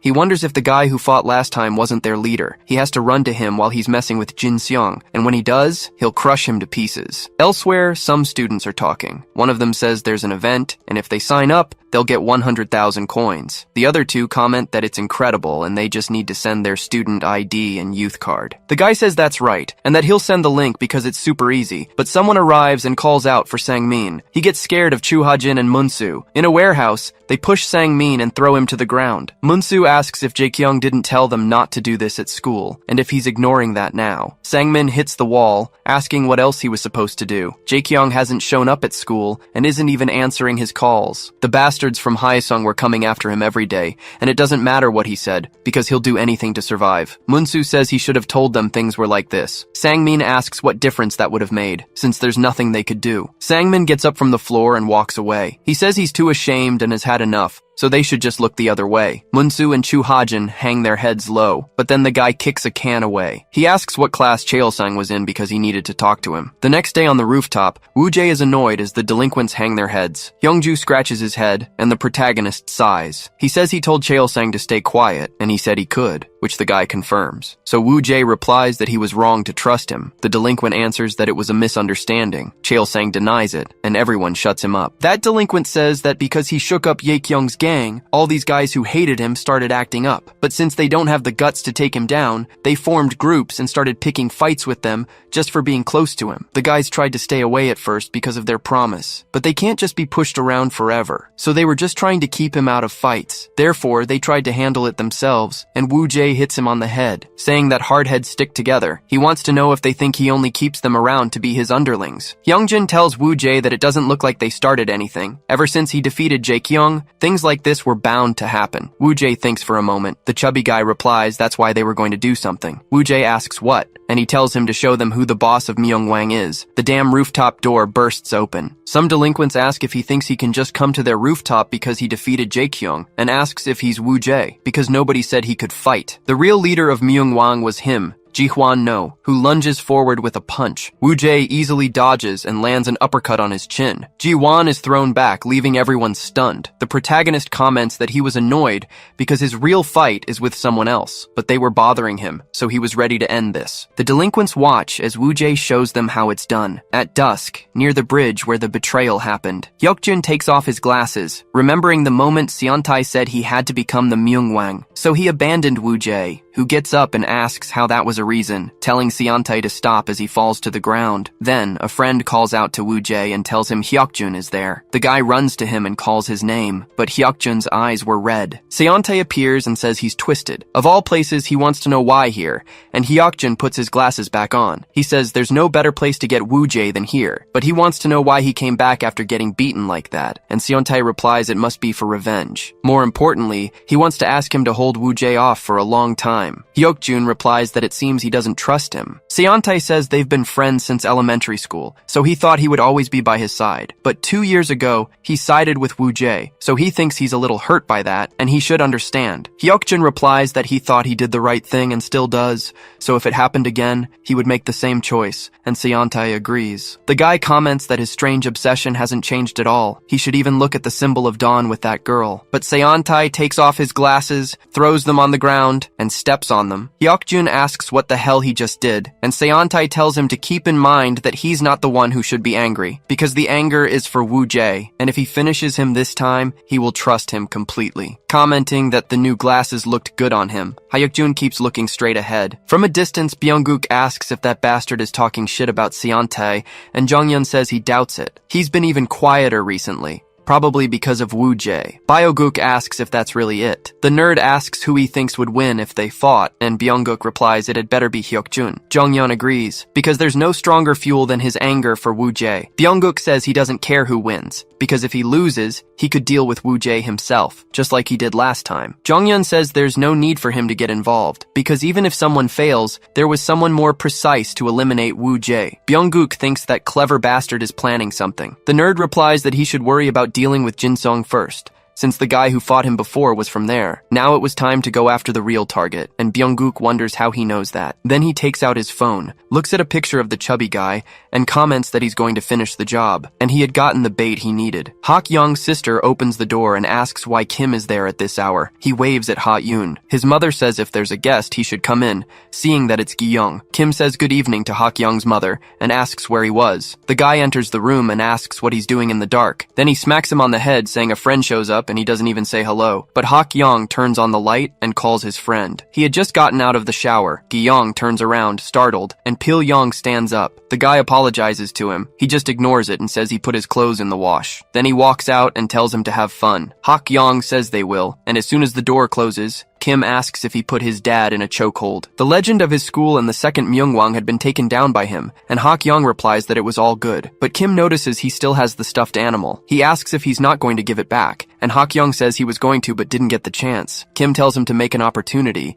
and to stop acting weird around girls. He replies that he just wants to be careful, remembering Hak-young at school when the girls rejected him. Kim replies that he should be careful with that face, and Hak-young calls him a bastard. His friend adds that he has a good heart, and someone will eventually notice. Then, the door suddenly opens. Ha-yoon says her mom told her to give you this, and Kim thanks her. The girl stares at them for a few seconds, but then she turns away. Hak-young tells him not to mind it, saying she's like that sometimes. Kim says it's okay, and that he knows why she always acts that way. If only he hadn't been involved in that thing back in middle school. Hak-young replies that it's in the past and he's quit all that sports stuff. Kim remembers that Ha-eun goes to Myeongwang High and suggests he could give it to her to deliver to the girl instead. Hak-young refuses, saying he should give it to her himself. Kim asks if they should go there tomorrow. Speaking of which, he asks if he remembers the guy they saw last time. Hak-young asks, what about him? Kim replies that he's now the strongest at Myeongwang. Hak remembers he said he was going to mess with Hyeri, but never did. Kim denies it, saying they're friends from the same class. Hak-young replies that he doesn't believe it. Gishong explains that in middle school he started a gang called Dawn,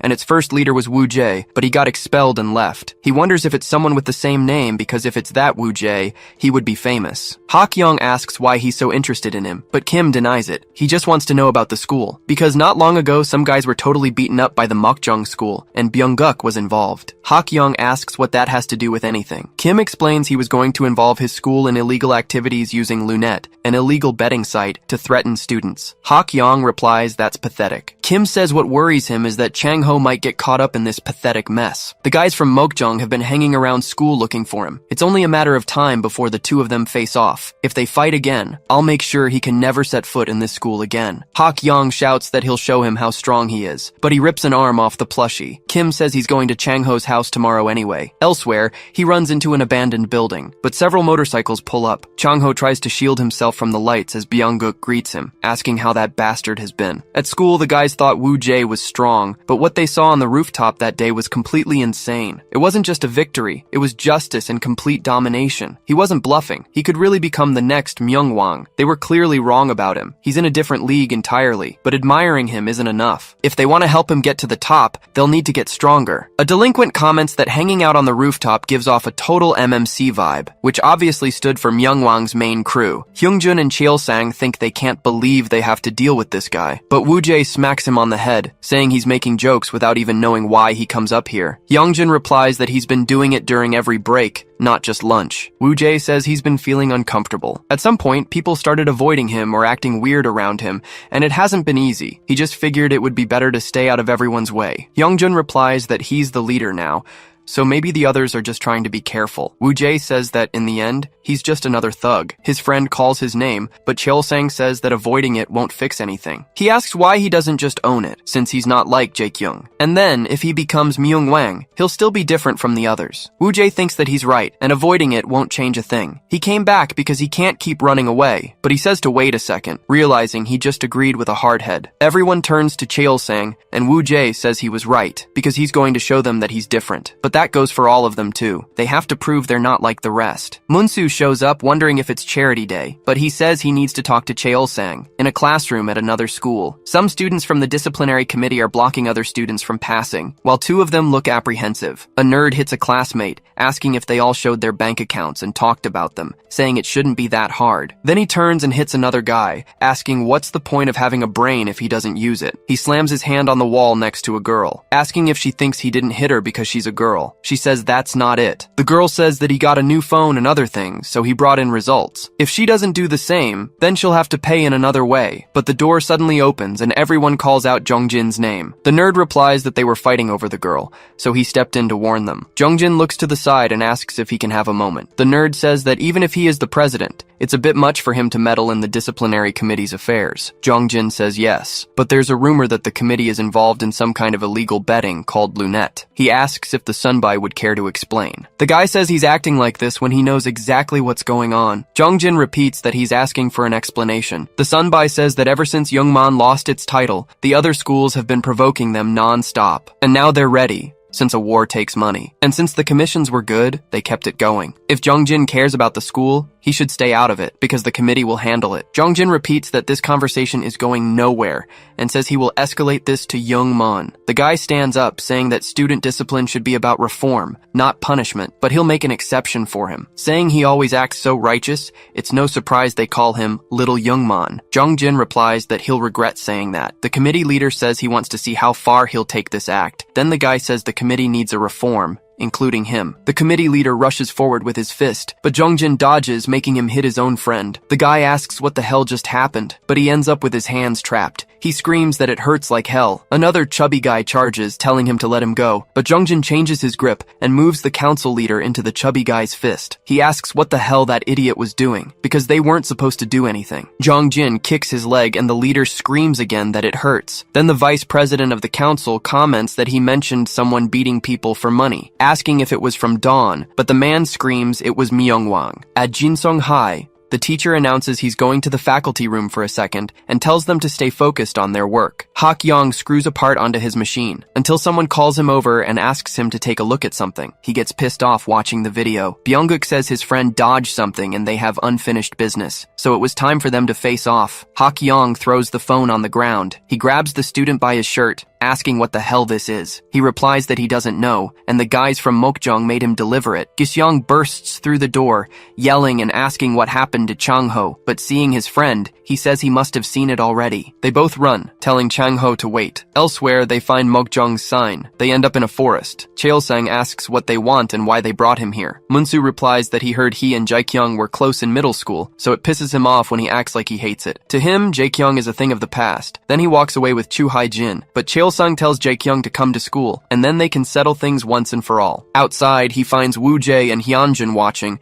The protagonist asks why the chubby guy was spying on people, and he plays it off. Munsu tells Woo Jae not to get arrogant just because he's the strongest in the school. He needs to start building his gang and taking shape. The real fight is just beginning. Woo Jae asks if that's a threat. Munsu says he just doesn't want the school to be humiliated again. Hyunjin asks if the Sunbai can explain in more detail. Munsu replies that at least he has some manners, unlike that idiot. Woo Jae gets angry. Munsu explains that now that he's the strongest, they'll start showing up because they want him on their side. The dawn will come for him. Since Woo Jae already defeated Haesung's strongest, he should build his own gang. But Woo Jae replies that he'll crush those bastards by himself. Munsu tells him to stay calm and to let him know if he needs help, because he has his own scores to settle. Woo Jae wonders if they would show up in person, and it was perfect because he wouldn't have to waste his time on nobodies, but they should all come because he'll crush them one by one, whether it's the dawn or Seante. In Mokjeon Forest, they finally arrive. Byung-guk grins and says he was right there, because he was waiting for him with his entire gang. Kim sees Chang-ho tied to a tree and asks what they're doing there. Byung-guk says they're having some kind of friendship meeting. Hak-yong tells him to cut the crap and just come at him. The underlings move, but Byung-guk tells them to stop, because they weren't getting involved. It would be just him and Hak-yong in a fair fight. The young man agrees, but tells him to release his friend first. Byung-guk nods to a bald guy. He drops Chang-ho to the ground, and Byung-guk suggests a bet. If he loses, Jin-sung will have to obey them. Hak-yong asks what he gets if he wins. Byung-guk replies that he'll clear Chang-ho's debt, which isn't a bad deal. Hak-yong says he's in, and the delinquent smiles. Then he lands a punch on his face. Hak-yong turns, wounded, and counterattacks with a kick to the ribs. Both of them plant their feet on the ground. Next, Byung-guk lunges forward with a grapple. The crowd comments that Hak-yong managed to block the charge. The man just gets angry and starts hitting his back. Hak-yong notices this and moves his heel, throwing Byung-guk to the ground with a swift move. Kim asks where he learned those moves. Byung-guk falls on his back, and Hak-yong brings his hand down on him. The delinquent manages to dodge the fist and asks what's the point of moving blindly. Then he quickly moves onto Hak-yong's arm, warning that the moment he's caught, it's all over. Kim calls out for his friend, and Byung-guk adds that he's going to break his arm to make sure he never moves again. Hak-yong feels the pain from the grip but moves his fist, striking his opponent several times.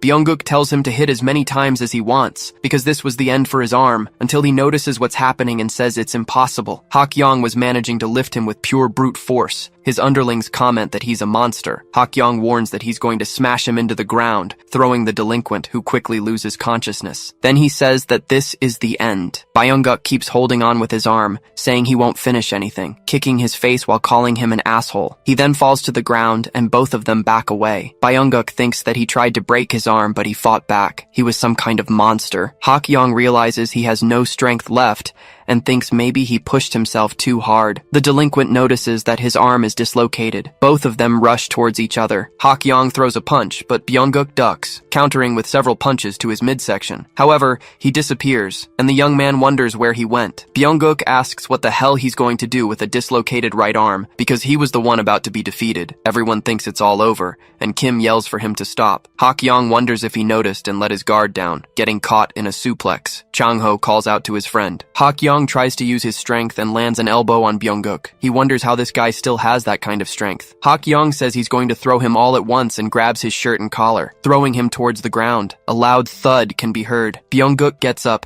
saying his right arm was clearly broken, wondering what kind of monster he was. But Hak-yong stands before him and gets ready, saying that when a punch has all your weight behind it and meets with perfect timing and form, its power is on another level. He imitates his father and strikes Byung-guk dead on. The delinquent completely loses consciousness and falls to the ground. His underlings scream for their boss. Hak-yong announces that he won. Kim and Chang-ho celebrate their friend winning the fight, but he starts to feel dizzy and collapses. The underlings say that bastard is finished too, and they should gang up on him. Hak-yong curses. unable to move, but his friends step forward, declaring they will protect him, so they tell everyone to bring it on. As the day ends, they walk home together. Chang-ho stops and apologizes. He was curious at first, but once he started making money, he couldn't stop. And when he started losing, he got in deeper, trying to win it all back. But honestly, he's grateful he could use that money with his friends, and they know how things are at his house, especially Hak Yong. If it weren't for that incident, he'd still be playing sports. The young man replies that it wasn't like that. Chang-ho says he's the worst kind of friend and truly regrets everything. Kim steps forward with his fist, asking what the hell this was about paying them back and being a burden. The blow sends Chang-ho flying. Kim yells that he's a pathetic loser, and if he really thinks of them as friends, he shouldn't spend dirty money on them. Chang-ho replies that he's sorry and doesn't deserve to be their friend. Kim tells him to shut up, because if he really was a burden all this time and really did that to them, then he would keep being his friend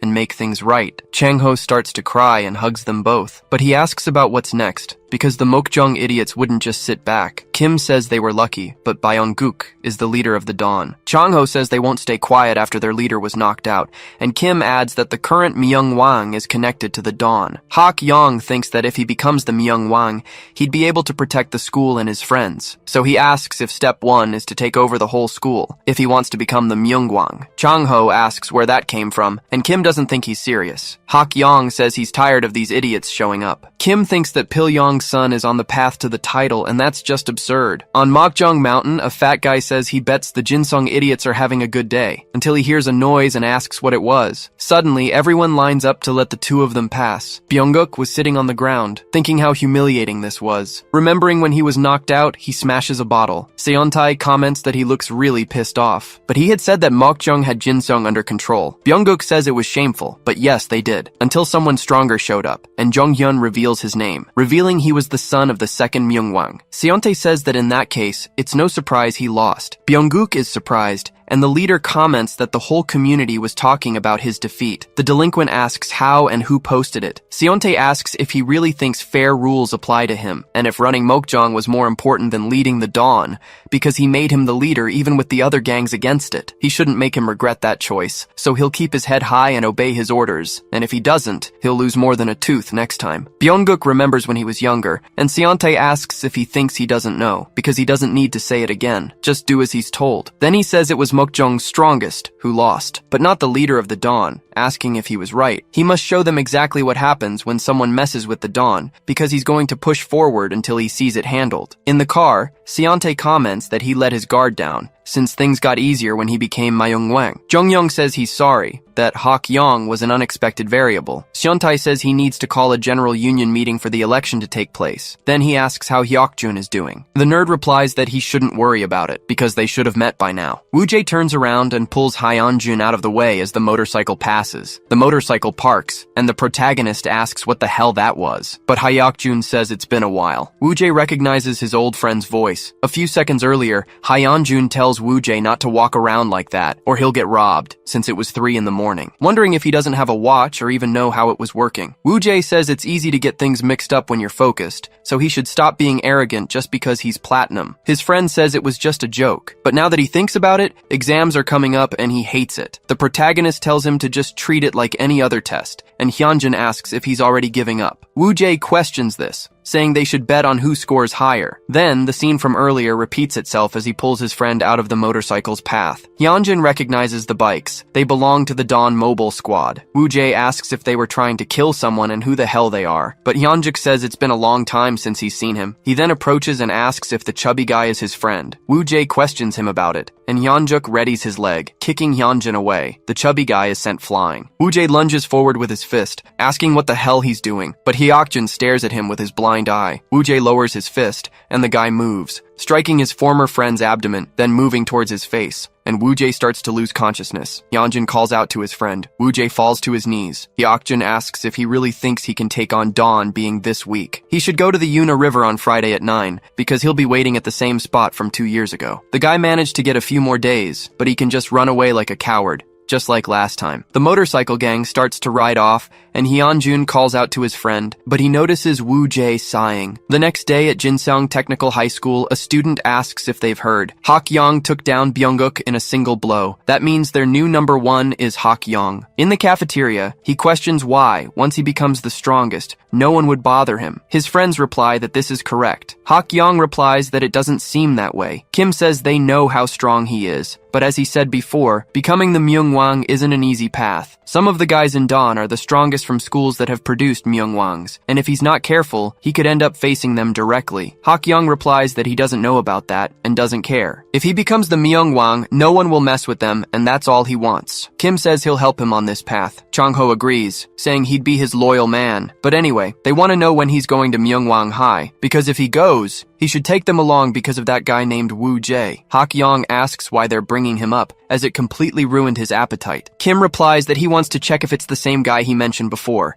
and the guy asks what if that idiot is him. Chang-ho asks if they've ever seen Hak Young lose to anyone. His friend wants to know why he's so irritated, saying he just means things will get complicated if it's the Woo Jae he knows. Suddenly, a loud noise is heard, and a delinquent asks if the idiot is blind. The boy replies that he tried to move out of the way. The delinquent kicks him, asking if he's saying it was his fault, asking if he wants to mess with him and get his leg broken. But Hak Young shows up saying that's enough. The delinquent says this limping bastard messed up his uniform. Hak Young moves his hand quickly and hands a cloth to the delinquent, telling him to wait. The boy tells him to use it to clean himself up. The limping student walks away, and Hak Young watches from a distance as he was heading towards the school exit. At Myongwang High, Hyunjin looks at his friend. Woo Jae was thinking that he was the strongest in Cheonggu and a member of Dawn, so he wonders why, of all people, his opponent had to be Hyokjun, and why he was still in Dawn. Hyunjin thinks he probably knows who he is, but there's something about the way he reacted. It wasn't something he could ask him right now anyway. Then, Hyeri pats the protagonist on the back and calls out to him. Hyunjin calls out to the class representative to warn her, while Woo Jae just ignores her. Hyeri tells him to call her by her name because he's embarrassing her. The chubby guy asks if she's going home for once. The girl replies that she isn't, because there's a general student council meeting. She almost mentions the council president, but changes the subject, wondering what's up with Woo Jae, because he's all serious and not even responding. Hyunjin says maybe he's just having a bad day, but tells the girl to wait. Hyeri approaches Woo Jae. Noticing his lip, she asks if he got into another fight. That's why people get scared and avoid him, but Woo Jae ignores her again. She asks if he's thinking of transferring schools again after another bad incident. Woo Jae turns around angrily asking what she just said. Hyunjin tries to explain on the girl's behalf, but a voice calls out to the protagonist. He turns and comes face to face with the limping guy. He's in shock, as he recognizes who it is. In the past, he says that this could end badly and everyone could get hurt, but Sangil replies that this is disappointing, because no matter what he says, he is the leader, and they'll be with him until the end. They both quickly call out each other's names. Then they run to embrace. If the Myongwang controls the shadows of student society, then on the other side, representing the light, was the General Student Association of Taiyang High. Presidents and vice presidents, considered the leaders of their schools, gathered to discuss and decide on student matters. And today, with their support, a new representative of the General Association, known as a leader among students, had been appointed. Everyone applauds for Seontae Yang from Ilwon High. As the meeting ends, Hyeri gets up from her chair, but she bumps shoulders with a guy and apologizes. He asks if she's from Myongwang, and the girl confirms and introduces herself. Jongjin does the same, saying he's also a second year. Hyeri says it's nice to meet him, but it seems only vice presidents showed up, and Jongjin starts to explain why. But Seontae says, so she's from Myongwang. He was a little shy about meeting everyone, but it was nice to meet her, and he hopes to work well with her in the future. Hyeri agrees and congratulates him on being chosen as the representative, thinking that he was the guy June had talked about. Seontae keeps smiling and says he must be Jongjin, the vice president of Jimyong High. It's nice to meet him, and he also wants to work hard together in the future, and Jongjin agrees. They both stare at each other, and he wonders if he's planning to be both the Myungwang and the council president. Jonghyun watches this from a distance, thinking it's been a while since he saw Soonbai Jongjin. In front of the Yunha River, the two friends sit down. Sangil asks if he's really going to fight Hyokjun. If he tells the truth now, he could clear up this misunderstanding, but the protagonist refuses, saying it's an unavoidable fight. Sangil asks if it's about revenge, and if that's why he returned. Woo Jae answers, probably. Or maybe it's for another reason, with a girl saying she's happy he's by Seontae's side, so he must promise to always be a good friend to him. Woo Jae had accepted that promise. Sangil tells him to just stop, because it's all over, and he wants to know if he plans to lead Dawn again. Woo Jae Jae says that's enough nonsense and they should get some food, asking about the pork they used to eat back in the old days. But then he's surprised. Sang-gil shows the scar on his leg and says this was the price for his wrong choice. After what happened, and Woo-jae took the blame, getting transferred from school, the rest of them who stayed, except for Hyukjin, were treated as if they were never part of Dawn. It was so meaningless. And at the same time, he was furious. He felt as if everything they had done had been denied, so he thought he would destroy Dawn by himself, screaming that he would crush Dawn with his own hands. That may have been an act of loyalty and courage. But in the end, all that remained were permanent injuries and scars. So he asks Woo-jae to just let it go, but the protagonist pulls up his pant leg, saying that no matter what he says, he's already made up his mind. Then he stands up, thinking that if there's nothing he can do, he will put an end to Dawn. On the way home, Jongjin explains that he's called Lunette and has been causing campus problems. He asks about the situation with Myung-wang, and Hyeri replies that it's the same and they're running a campaign. Even if you tell the teachers, they try to keep it under wraps because of the school's reputation, and even the student council members were involved. Jongjin replies that if the delinquents from her school are using Lunette, it's not surprising she's in conflict. The girl asks if it's true. The young man says that's what people are saying, but it was Woo-jae who was in charge of it. Hyeri asks about it, very surprised. Jongjin asks if she knows him, and the girl explains they're friends from the same class. She's sure he isn't involved, saying it must be a misunderstanding or something. Jongjin says they must be close for her to defend him like that. Hyeri replies that he might be a bit rough, but he's good on the inside. The vice president thinks they're not that close in that case, but the girl calls out for Woo-jae. She tells him to wait and hits him, asking why he wasn't home. Woo-jae replies that he does whatever he wants, and Hyeri says she was working hard in the student council. The protagonist tells her to stop wandering around and go home before it gets late. Sang-gil thinks he always acts like this in front of girls, but he notices something as Jongjin asks if he is Woo-jae. He was warning him, as a representative of Jimyoung's school, that he should keep his school out of his illegal betting. Woo-jae asks what the hell he's talking about. Jongjin tells him to stop using his students for his own benefit. Hyeri says he must be having some kind of misunderstanding. Woo-jae asks if this is how he picks fights, but Jongjin questions if he doesn't know the difference between a warning and a challenge. Both stare at each other, angry and ready to fight. Hak-yong drops his bag. He thinks that guy is Woo-jae, and he wants to know who the other one is and what was going on there. Earlier, in an ice cream shop, Hak-yong and Kim are talking until Chang-ho yells that he found it. It was the same as Hyeri's plushie. Hak-yong disappears from his spot along with the plushie. He thinks that he was lucky, while another. Then he leaves the store after buying the plushie. His friends quickly follow him. Chang-ho asks Kim who he's texting non-stop and if he got a girlfriend, but he denies it. The chubby guy says he's been glued to his phone all day, and it's quite suspicious to him. But the two of them slap Hak-yong on the back. He drops his purchase and looks coldly at the scene. Chang-ho and Kim shout, excited for the fight that was about to happen. Hak-yong picks up the bag and walks over there. Woo-jae recognizes him, but is ignored. The young man hands the plushie to Hyeri. The girl remembers the rainy day and when she gave him the bandage. Hak-yong tells her she dropped this. Hyeri replies that she was really annoyed that she lost it. Then they both smile at each other. Hak-yong changes the subject and turns to the two of them. He remembers Kim saying that Woo-jae was the first leader of the Dawn but got expelled. He asks how it could be this guy, but he turns and sees Jongjin, saying that he was the real problem. This idiot Woo-jae didn't even come close. Then Hak-yong tells him to shut up because he's annoying. Jongjin notices he's from Jinsong's school and probably not a normal student. Kim and Sang-gil look at each other. Then they start watching the argument, ready with popcorn. All three of them just stare at each other. On the way home, Sang-gil is still limping. He suddenly stops to remember what happened that night. Woo-jae comments that the place is still as good as ever and he really nailed it. Sang-gil asks why he doesn't tell Hyukjin now, since he wouldn't run, but would leave on his own. The protagonist replies that he is the strongest at Cheonggu High, which means there's no way to get around the situation. Sang-gil asks if he really has to, and if he's really going to fight him again. Woo-jae says he has no choice if he wants to take down Seontai, and this was the only right way to challenge myong Wang. Sang-gil stomps his foot, yelling that this isn't right. He says he'll talk to Hyukjin himself. The next day,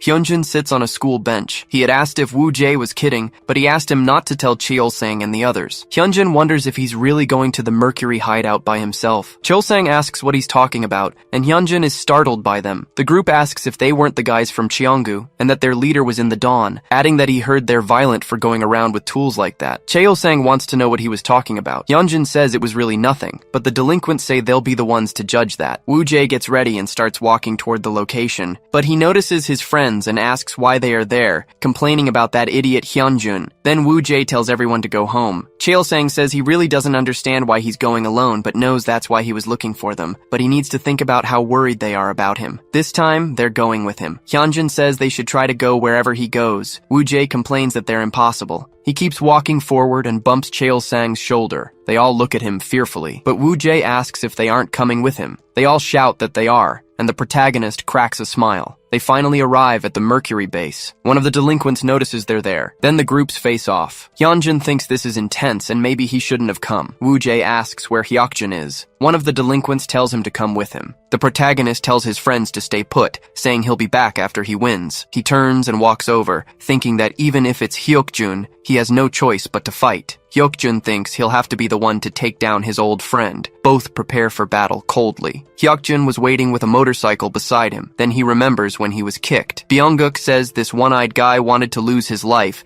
and thinks he's still the strongest in his class. Hyokjun thinks he transferred without a word, and he wants to know if he had really run away. Byunguk asks if he really thinks he can land a punch with an eye like that. He says it's really distressing, taking off his eye patch. Hyokjun shields himself with his hands, complaining that these guys were really asking for it. Two others hold him down and ask if he thinks he can defeat everyone with just one working eye, saying he was nothing but a traitor. Suddenly, the door is kicked open, and Seontai sends him flying. Then he looks at the other two and punches them in the face. They all fall to the ground in front of him. Byunguk questions what's wrong, saying this guy was the one who betrayed the Dawn. Seontai says this is nothing but a fight between friends, and more importantly, he pins him to a locker while saying he was out of line for thinking he could mess with Hyokjun. Then he tells all of them to kneel. Seontai picks up the eye patch and asks if he's okay, while Hyokjun wonders why he's helping him. He was the one who stood by his side. Woo-jae was a coward and not his friend. Back in the present, he asks what brings Sangil there. He explains that he's getting it all wrong, and Hyokjun asks about what. Sangil says that Woo-jae didn't run away from anything. He left to keep them safe, because Seontai had planned everything. But Hyokjun replies that he's the one who's got it all wrong. He says he doesn't give a damn about that pathetic past,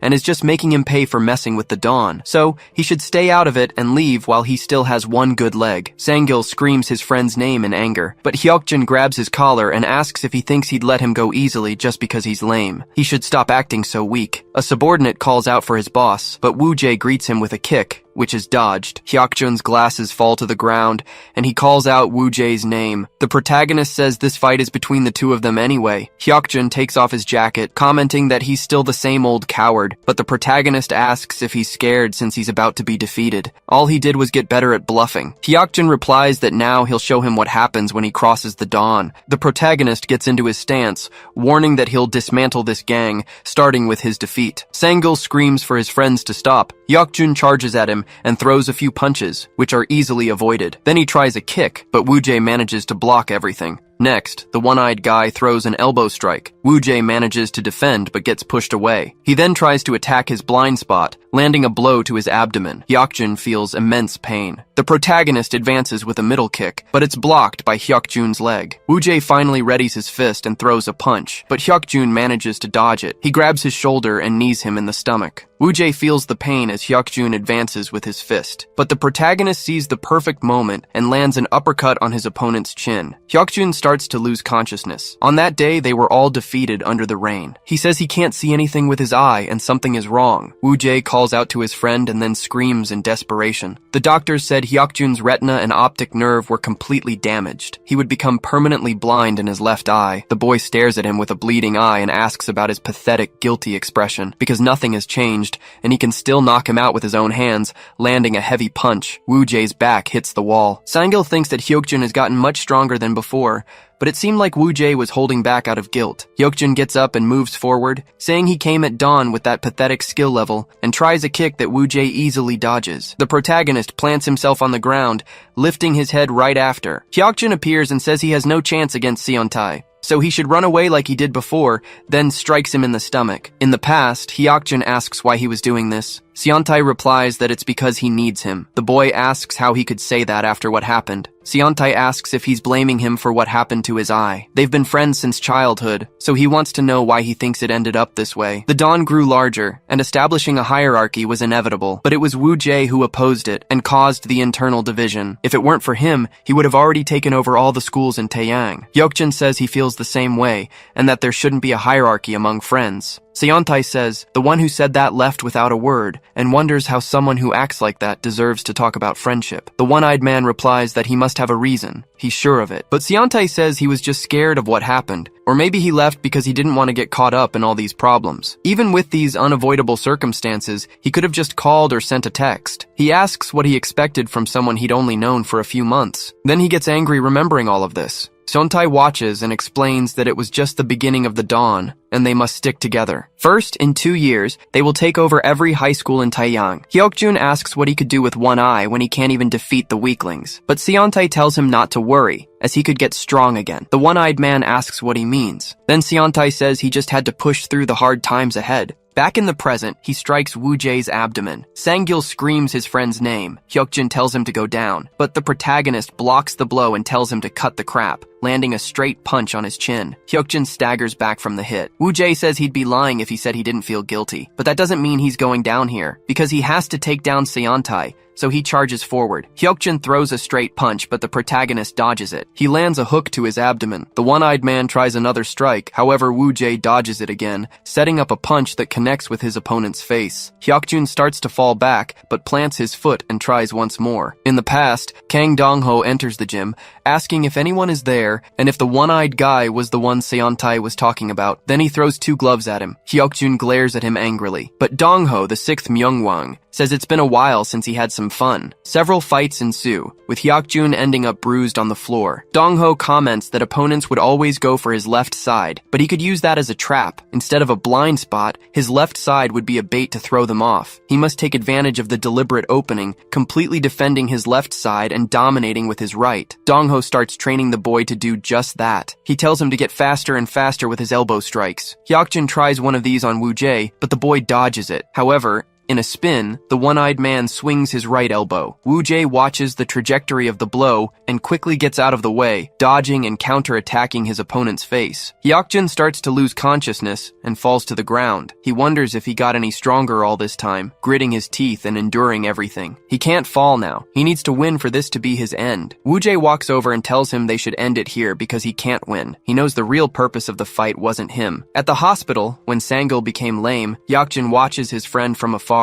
seeing him fall to the ground while feeling pathetic. He wonders why it had to end like this for him too, until someone calls his name, pushing him against the wall with just one hand. The guy asks what the hell he was doing there, since he sided with Seontae and got Sang-gil into this mess. Hyokjun slaps his hand away, asking why it would be his fault that bastard ended up like this. The real traitor was Woo Jae, the one who ran away without a single word to dodge all the consequences. His old friend asks who told him that because it was all a lie, and he should have thought about it. They were taken to the police station and the school violence committee because of that incident. But it all ended with just a single first official disciplinary action. Seontae orchestrated it on the condition that Woo Jae leave town. He was trying to protect everyone. Hyokjun asks Seontae if this is true, since he clearly said Woo Jae had abandoned them. Seontae replies that he'd rather not think about him, but anyway, he has something for the boy. Hyokjun yells again, wanting to know if it was true, but Seontae replies that it's all in the past now, and he should say if he likes this. The boy is impressed by the motorcycle in front of him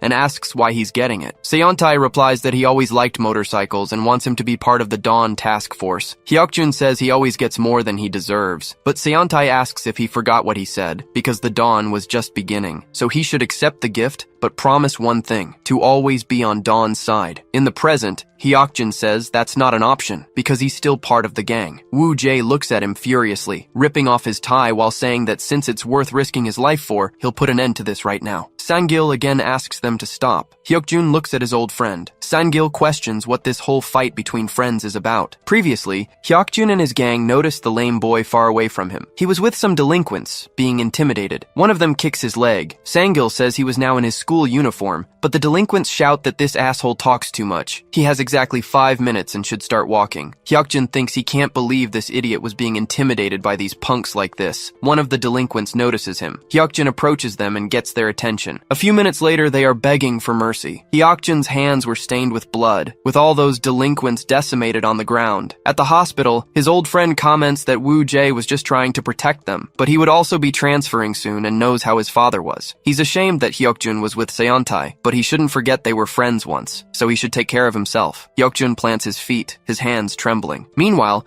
Woo Jae prepares to fight angrily. The boy clenches his fists, remembering the past. When Byung-guk said Woo Jae was back, Seontae suggested taking care of him. Hyukjin wonders if he could really defeat Woo Jae, as it seemed completely impossible. With Dawn's ace cards, Jonghyun and Doyeon, and the rest of the gang being on a different level compared to middle school, all that awaited Woo Jae was a miserable end. He didn't have even a 1% chance of victory. Hyukjin spits blood on the ground, thinking he'll take care of Woo Jae himself so his friends don't suffer again. He was going to win this fight. So he charges once more, very fast, against the protagonist, trying a cross punch to his face. He then feints with his elbow, but Woo Jae manages to block the blows, then counterattacks with a fist to his chin, hitting Hyukjin squarely once more. The boy is thrown back by the impact, but he quickly plants his feet on the ground, trying another punch that Woo Jae easily avoids. An absurd exchange of blows occurs, with the protagonist dodging them all. The subordinate in the mask just records it on his phone, remembering that if Hyukjin loses, all Mercury needs to do is knock out Woo Jae, because Cheonggu Hai can't be defeated by Myung Wang. Sangil quickly realizes all of this. Outside, the two groups stare each other down with extreme hostility. Hyunjin wonders if this would really end in a single fight, but the phones of all Mercury members ring. They look quickly and wonder if everyone got that text. Chael-sang and his colleague realize it right away. While the Mercury members say they should go after the head of Myung Wang Hai, Chael-sang gets in the way and says not so fast. They aren't going anywhere until the fight is over. Hyunjin wonders why his bad feelings are always right. One of the delinquents comments that he leaves them no choice, yelling to take down everyone there, and so a widespread brawl breaks out. Hyunjin starts running until he's hit by a punch to the face. Chael-sang notices this quickly and runs to him, landing a kick that sends the delinquent flying. He tells his sunbae to get out of there since he doesn't know how to fight, but one of his friends falls beside him. He asks if Seokmin is okay, and the delinquent complains about these bastards. The Mercury members keep advancing until a voice shouts asking who they were. One of the delinquents is hit with a fist to the face and then falls back thanks to Munsu. He answers that they were Myung Wang Hai. Hyunjin says that Sunbae Munsu really came. Another delinquent tries to call his friend, but Chu Haijin charges forward, telling them to keep their heads up, knocking out one of the Mercury members and sending him flying. Everyone from Myung Wang is impressed. Then the Mercury member orders them to finish them off. Jaekyung runs quickly and hits him with a knee strike. That guy falls to his knees on the ground, asking if he wasn't Jaekyung. Cheol-sang is also completely surprised, but Jaekyung says his style doesn't allow him to leave a debt unpaid. The Mercury members wonder where these bastards from Myung Wang came from. Hyunjin says this is how it ends. Cheol-sang comments that it brings back memories. Jaekyung says he was still weak, just the same. The boy asks who's weak, and the blonde says he was the one beaten up on the rooftop. Cheol-sang starts to remember it. Jaekyung says if he thinks differently, he should prove it right there, and the freshman replies that he'll show him how capable he is. The Mercury members wonder what they're doing, as they should be finishing them. Cheol-sang charges forward, telling them to come at him. Under the bridge, Woo Jae looks at a panting Hyukjun. He glares angrily at his old friend, but hears the noise of the battle and says those idiots can't stay out of trouble. Hyukjun notices that this arrogant bastard got distracted, so he charges forward quickly with his fist. Woo Jae blocks his elbow strike with his arm. He deflects the next blow with his elbow, but Hyukjun grabs his shoulder, landing a knee to his chest. The protagonist thinks he's definitely gotten stronger, but there's no way he'll lose to him, revealing that he blocked the knee strike. He then charges forward, thinking he has to take them all down. He lands another cross punch on Hyukjun's face. Using his standing foot, he kicks the one-eyed man's head, thinking he must eliminate Seontae and the Dawn. Hyukjun stumbles back, his legs unable to hold him up anymore, but he puts a hand on his knee and tries to get up, even while trembling. Sangil watches from a distance, worried, wondering why he's fighting so hard when he can't even land a punch. Hyukjun throws another punch, which Woo Jae dodges. Then Woo Jae counterattacks, hitting his abdomen. Hyukjun finally falls to the ground. Sangil shouts that it's enough for both of them, and that he should just admit defeat. But Hyukjun tells him to shut up, thinking that it's not over yet, and that he has to win this. He wonders why he had to come back now as his vision starts to blur. Hyukjin thinks he should have just stayed away and gotten out of all this chaos. Woo-jae repeats that they should end the fight there. He lands a punch on his face with all his might. With that, Hyukjun is finally knocked out. The vice leader of Mercury and Sangil watch from a distance, but everyone breaks into a smile because Woo-jae took down Hyukjun. Cheol-sang notices this and shouts to his Sunbai as a member of Mercury charges at him. Woo-jae quickly looks back. He counters the blow with an uppercut to the chin. The delinquent falls to the ground, trembling, as he tries to reach for a screwdriver, but the protagonist stomps on his hand, preparing to hit him again, until a voice shouts for him to stop. Hyukjun says it's enough, that he lost. Woo-jae replies that it wasn't exactly a happy reunion, but he was glad to see him again, stronger than ever. Hyukjun tells him to stop acting so arrogant just because he won, but he looks over at Sangil by his side. Sangil comments that they should leave together, the three of them this time, and Hyukjun replies to just not let those idiots bully him. The two of them watch their friend leave. Hyukjun notices something beside him. Jae-kyung warns him that they'll settle the score soon, and Hyukjun replies that he's ready whenever and wherever he wants. Hyunjin watches all of this with a smile until his phone starts to ring. Some people in his group chat are saying that Woo-jae defeated Hyukjun, because at this rate he could defeat Myung-wang all by himself. Someone watches this fight from afar. Kim wonders if that was really the Woo-jae he knew. In a pool hall, Jong-young answers the call, saying that he lost. A few delinquents watch this from a distance, but they advance with pool cues in hand. Jong-young notices this and quickly dodges. He grabs the delinquent's jacket and shoves him against the wall. The young man glares at him seriously, even without his glasses. Then he starts beating his face relentlessly. The other delinquents think they need to do something, until the door to the room is opened. The guy says it looks like that bastard already made the call. Jong-young turns around and his companion replies that sometimes it's fun to mess with the small fry, but if they get beaten this easily, there's no chance to enjoy it. On the rooftop, Cheol-sang and Jae-kyung meet. The young man is a bit hesitant as the blonde guy asks what he said. Munsu asks if he heard correctly, and Chu Ha-jin confirms, but the two of them tell them to shut up. Cheol-sang scratches his face and thanks him for protecting them against Mercury. Jae-kyung replies that he thought it was something important. Munsu and Chu Ha-jin wonder what that was about, but their leader tells them to hurry up. The trio walks off, and Jae-kyung warns that some idiots have been after their uniforms lately. They've been pretending to be from his school and messing with Jim Yong-hai using Woo-jae's name. Cheol-sang asks who these idiots are. Jae-kyung says it's obviously someone trying to stir up trouble between both schools. He tells him to stay out of it, or he'll be humiliated by Jim Yong-hai. Cheol-sang asks if it wouldn't be better for him if Woo-jae's side lost. Jae-kyung replies that he's with him now, so if he needs any help later, he should just ask. Munsu thinks something is going on here. Jae-kyung yells once more for them to come on. Cheol-sang sighs, thinking about his Hyung, because they'd have to face Jim Yong-hai sooner or later anyway. Elsewhere, Hyunjin is on his phone, wondering who Woo-jae's next opponent will be, whether it'll be Yeogmun Kang, Byung-guk Kim, or even Hak Young, until he notices something in the alley. He remembers that's where they first met, and it was a pretty embarrassing moment, but since then, his school has really changed. Whoever his next opponent is, he wants Woo-jae to win and become myong Wang, since it was his school that started the legacy after all. Until he hears some people in the alley shouting that the trash from Jim Yong-hai is begging to be killed. They're beating up a kid in the alley. He's apologizing, saying he didn't want to do it. Hyunjun remembers the time he was bullied and gets angry. He grabs a trash bag and charges forward, questioning what those bastards are doing. But he notices they're from Myong Wang Hai. The delinquents ask what he's doing and if he wants to throw that at them. So they decide to leave and forget about it. They bump Hyunjun's shoulder as they pass, and he notices the name Wongi Min on the uniform. Earlier, he had asked Wongi who the bastards were that stole his uniform, but the nerd said he had no idea. Hyunjun shouts that they're not from his school. He demands to know who they really are. At Jim Yong-hai, Jungji walks through the hallways. He starts to remember something from earlier. He'd asked Jung if he was sure it wasn't the Dawn, and Jung replied that they usually leave things to the boss and don't get involved. Jongjin says it's hard to believe they're being bullied by Myong Wang like this. Jung replies that they're ashamed of it too, but ever since the school's leader changed, these guys have been acting like they own the place. They're a group of students who were beaten up by the assholes from Myungwang, and if Yugmon hadn't lost his title, they could have fought back. Jungjin tells him not to blame Yugmon for it. Jang just continues,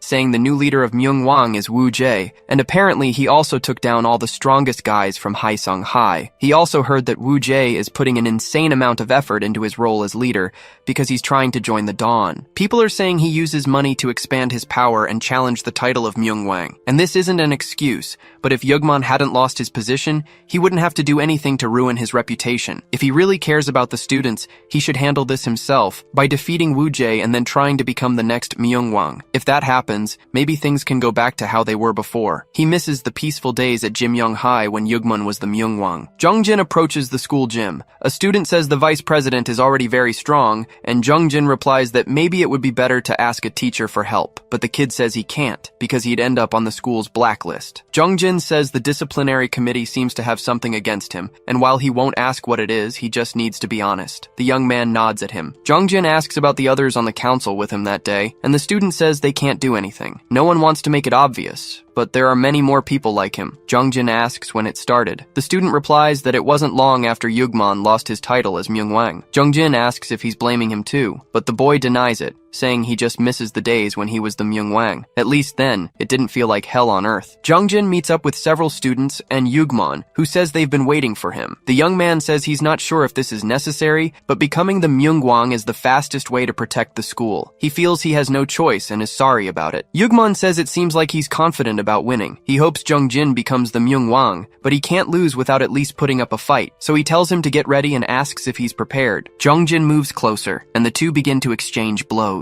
Later, in front of the river, Wu Jae stands beside Sangil. They look towards the bridge until Hyokjun's motorcycle approaches. The young man parks and takes off his helmet. Then the three of them glance at each other. At Jimyong High, Yugman falls to the ground, saying that Jongjin had won. Jang thinks that he knew he wasn't a normal guy, but he didn't expect him to be this strong. Yugman says he didn't think he'd be completely outmatched, and Jongjin replies that he's sorry, but his friend tells him to save the apologies. He's in charge now, so he must keep the school safe. He shouldn't forget that, because it means he's going to be the next Myungwang. He then pats him on the shoulder, saying he's leaving now, leaving the gym while limping slightly. The other students of Jimyong High surround Jongjin. Jang extends his hand and congratulates him on becoming the new owner of the school. Jongjin replies that the school belongs to the students, and from now on, he won't tolerate any illegal activities on campus. No exceptions. Not even for the third years or members of the disciplinary committee. Jang says that to truly do that, he'd have to defeat the strongest at Myungwang High as well. Elsewhere, Jang questions if Jongyung will really give him a cut of the profits, and the nerd confirms it. Since he was basically the one leading at Jimyong High, he deserves that amount, but he must make sure the mission happens. Jang replies that he understands and will make him fight Wu Jae soon, wondering why it has to be Jongjin. In the present, Jang says that if the illegal betting wasn't enough, now they were beating people up in broad daylight. And if they want things back to normal, they need to clean this up first. He'll have to face Wu Jae anyway if he wants to become the Myungwang. On the river bridge, Sangil comments that it's been a while, but he gets no response from the other two. Sangil asks if these idiots are just going to sit there in silence like that. Wu Jae asks if he's okay. Hyokjun confirms it, saying his weak punches couldn't do anything. They start arguing about a rematch next. Sangil tells them to stop it. The two of them complain. But Sangil says they used to fight all the time. Every time it was that person who ended the fight. Wu Jae pushes Sangil's hand away, asking why he's suddenly bringing this up. He then stands up, wanting to know why Hyokjun keeps hanging out with that idiot and if he's got some secret on him or something. Hyokjun replies that after his eye ended up like this, Seontai was the one who helped him get back on his feet. He doesn't care about his true intentions. He just wants to repay this debt. Sangil asks why they can't all get together like before. Hyokjun says that as long as Seontai needs him, he will stay by his side. And that's his answer. Wu Jae says he figured he'd say something like that, but that just makes him want to knock out Seontai and the Dawn even faster. Hyokjun tells him to give up because he'll get beaten up just like before. Wu Jae tells him to watch his mouth because he's not losing to anyone ever again. His friend replies that the Dawn has teamed up with people stronger than he could ever imagine, and his gang won't be able to handle them. And Seontai is on a completely different level. Wu Jae says that's funny coming from a guy he knocked out, and Sangil asks if that's the reason he wants to defeat Wu Jae, because he knows he wouldn't stand a chance against Seontai or the Dawn, so he wanted to deal with him himself to keep him out of more trouble. He knew the reason Wu Jae left them. Hyokjun asks why he came back and got into this whole mess,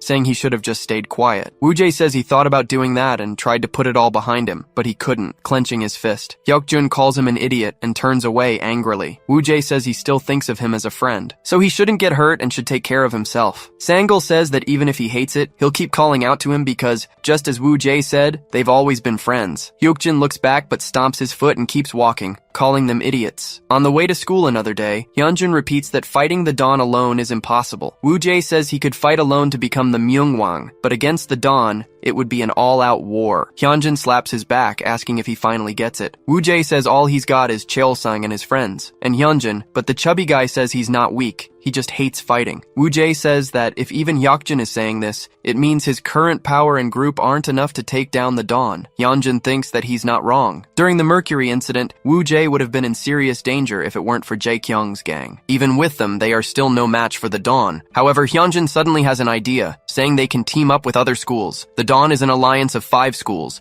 and to fight them, they'd have to deal with the other 2 strongest guys. Byung-guk leads the Dawn, so they can't try to team up with him. That leaves only the strongest from Jinsung and Jimyong-hae, so their best bet is to beat them both up and get them on their side. Analyzing that the leader of Jinsung-hae is tough, since his father is the 2nd Myong-wang, and the leader of Jimyong apparently defeated the 16th Myong-wang not too long ago. Either way, neither of them will be easy, and Woo-jae remembers those 2. Hyunjin notices some delinquents running out of an alley, shouting that it wasn't them and they shouldn't have done it. Hyunjin says he has a bad feeling about this, and they should go check it out. In the alley, Seokmin is beaten up. Jongjin had done this while Cheol-sung's gang was nearby. The guy approaches with a swift punch, but Jongjin just dodges it easily. Then he ducks slightly and lands across to his abdomen. Cheol-sung groans in pain, and Jongjin readies another punch, but he takes no damage as Woo-jae defends him with his backpack. The opponents quickly stare each other down. Woo-jae says he's the same goody two-shoes as before, while Jongjin just calls out his name. He then lunges forward with a punch, but Woo-jae dodges it quickly. Lifting his foot off the ground, he strikes. Jongjin blocks with his hands, but the protagonist advances once more. Both of their blows counter each other. Jongjin grabs his arm,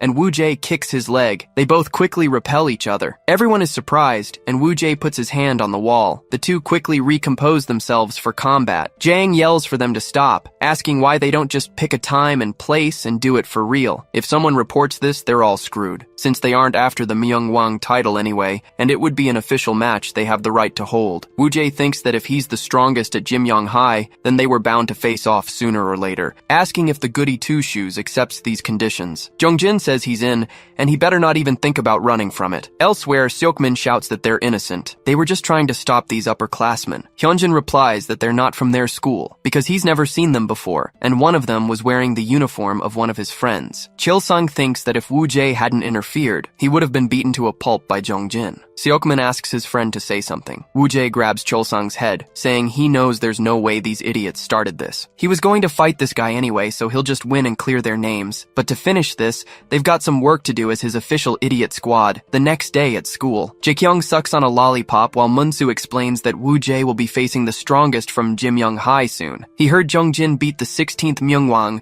so they must be curious about what kind of guy he is, asking what Jae-kyung is going to say. The blonde guy asks if he doesn't have anything better to do, wondering why he's wasting his time on such trash. In another part of town, Hak-yong is reading a webtoon. Kim and Chang-ho grab his arm, telling him they should go. Since he'll have to fight one of them eventually, he should see what they're like. But Hak-yong says his favorite author's new chapter is about to be released. Giseong says Woo-jae is one thing, but the guy from Jimyong-hae is a whole other story. Hak-yong adds that he doesn't seem like a normal guy. Kim confirms it since he was able to defeat the 16th Myung-wang. Hak-yong grips his phone, and his friends ask if he's interested. Elsewhere, people from all groups gather to watch the fight. Hak-yong watches with his friends. Hyunjin, in the middle of the crowd, notices Sang-gil and waves at him. The members of Jimyong-hae start to arrive. Woo-jae calmly walks up, not in his uniform. Jang asks if he came alone. Woo-jae ignores him, saying it should be a fair fight. Just the 2 of them. Jongjin agrees, saying that's how it should be. The protagonist says it's good he's not making a scene and tells him to get ready to fight. Jongjin says he's going to make him pay for everything he did to his school. Woo-jae just says he's been talking that same shit since last time, but he'll make sure to make him eat those words. Then, they both rush toward each other. Woo-jae throws several jabs at his opponent, but Jongjin dodges everyone. The protagonist throws a stronger punch, but it's easily avoided. Jongjin thinks, he's faster than I thought, but he counters the protagonist's punch from below. Woo-jae loses his balance and takes a hit to the head from the impact. Jongjin wonders if he didn't hit him hard enough, because the protagonist quickly turns around, landing a palm strike to his face. Jongjin is injured. Woo-jae thinks, I thought that was a knockout, but he turned his head and minimized the damage. Then the student rushes forward. Elsewhere, a group of bullies waits eagerly, commenting that a fight is about to break out. One of them complains that the uniform makes them look weak, but his buddy makes fun of him. They laugh at the joke,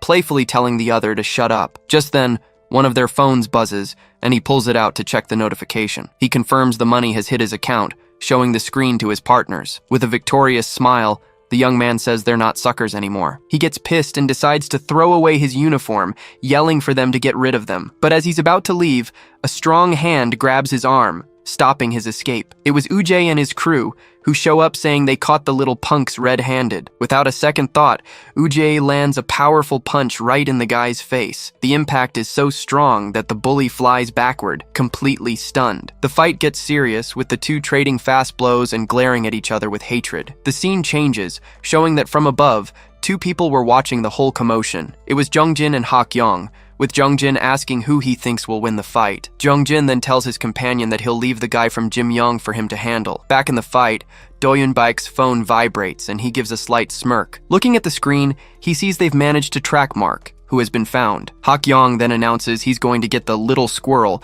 and immediately leaves on his mission. Jungjin stays behind, observing everything with his serious and calculating gaze. The scene cuts back to the brawl, with Doyun landing a heavy blow on our hero. But Ujay doesn't take it lying down and manages to block one of the enemy's strikes. He thinks that the guy is not an easy opponent, as he seems to read his movements. On the other side, Doyun also realizes he had mistaken Ujay for just some nobody. Still, he's not shaken and says there's no way he can lose this fight. Ujay manages to dodge a punch, explaining that he twisted his body and the blow missed. He counterattacks, and Doyun notices the kid's speed has suddenly increased, but he's not intimidated, and thinks that if Ujay got fast, he'll just get faster. With that, Doyun lands a quick, precise strike on our protagonist's leg. Ujay loses his balance, but uses the momentum to advance and grab his opponent's arm, and without giving him a moment to breathe, he starts unleashing a sequence of brutal punches. Doyun defends against the punches, thinking he won't fall for Ujay's wild blows. He remains calm and keeps his guard up,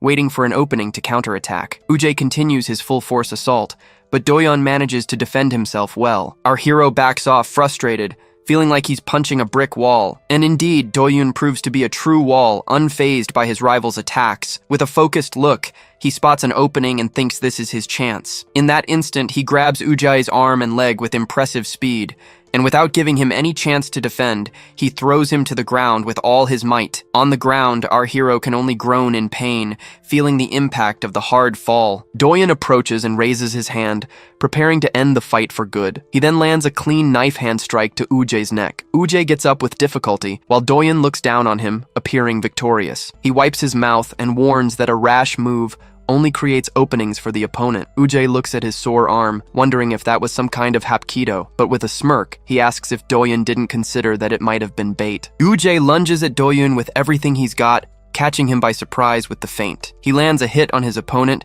who feels the blow with force, but Doyun immediately retaliates with a powerful punch to Ujay. Angrily, he warns that this time he's going to twist our hero's arm for real. Ujay rushes in again, trying to land another of his quick strikes. Doyun narrowly dodges, thinking the kid's attacks are still sharp, but he manages to block the punch, warning that this will be his last attack. Then, Doyun grabs our hero's arm with impressive strength and twists it. He applies a twisting technique, and Ujay tries to use the same move as before, but Doyun spins and reverses the situation, slamming our hero against the ground. And with a final blow, he lands a powerful strike to the face of his fallen opponent. The blow is so strong it knocks him out, leaving him sprawled and unconscious. The crowd watching sees both opponents on the ground, signaling the end of the fight. Ujay is on his knees, panting and exhausted after such an intense exchange, but suddenly a shadow falls over him, and the boy looks up, confused. Ujay is shocked, wondering if Doyun is a zombie for never staying down. But Doyun, though completely battered, says with difficulty that he's not done yet. However, his body can't take any more, and he finally collapses to the ground,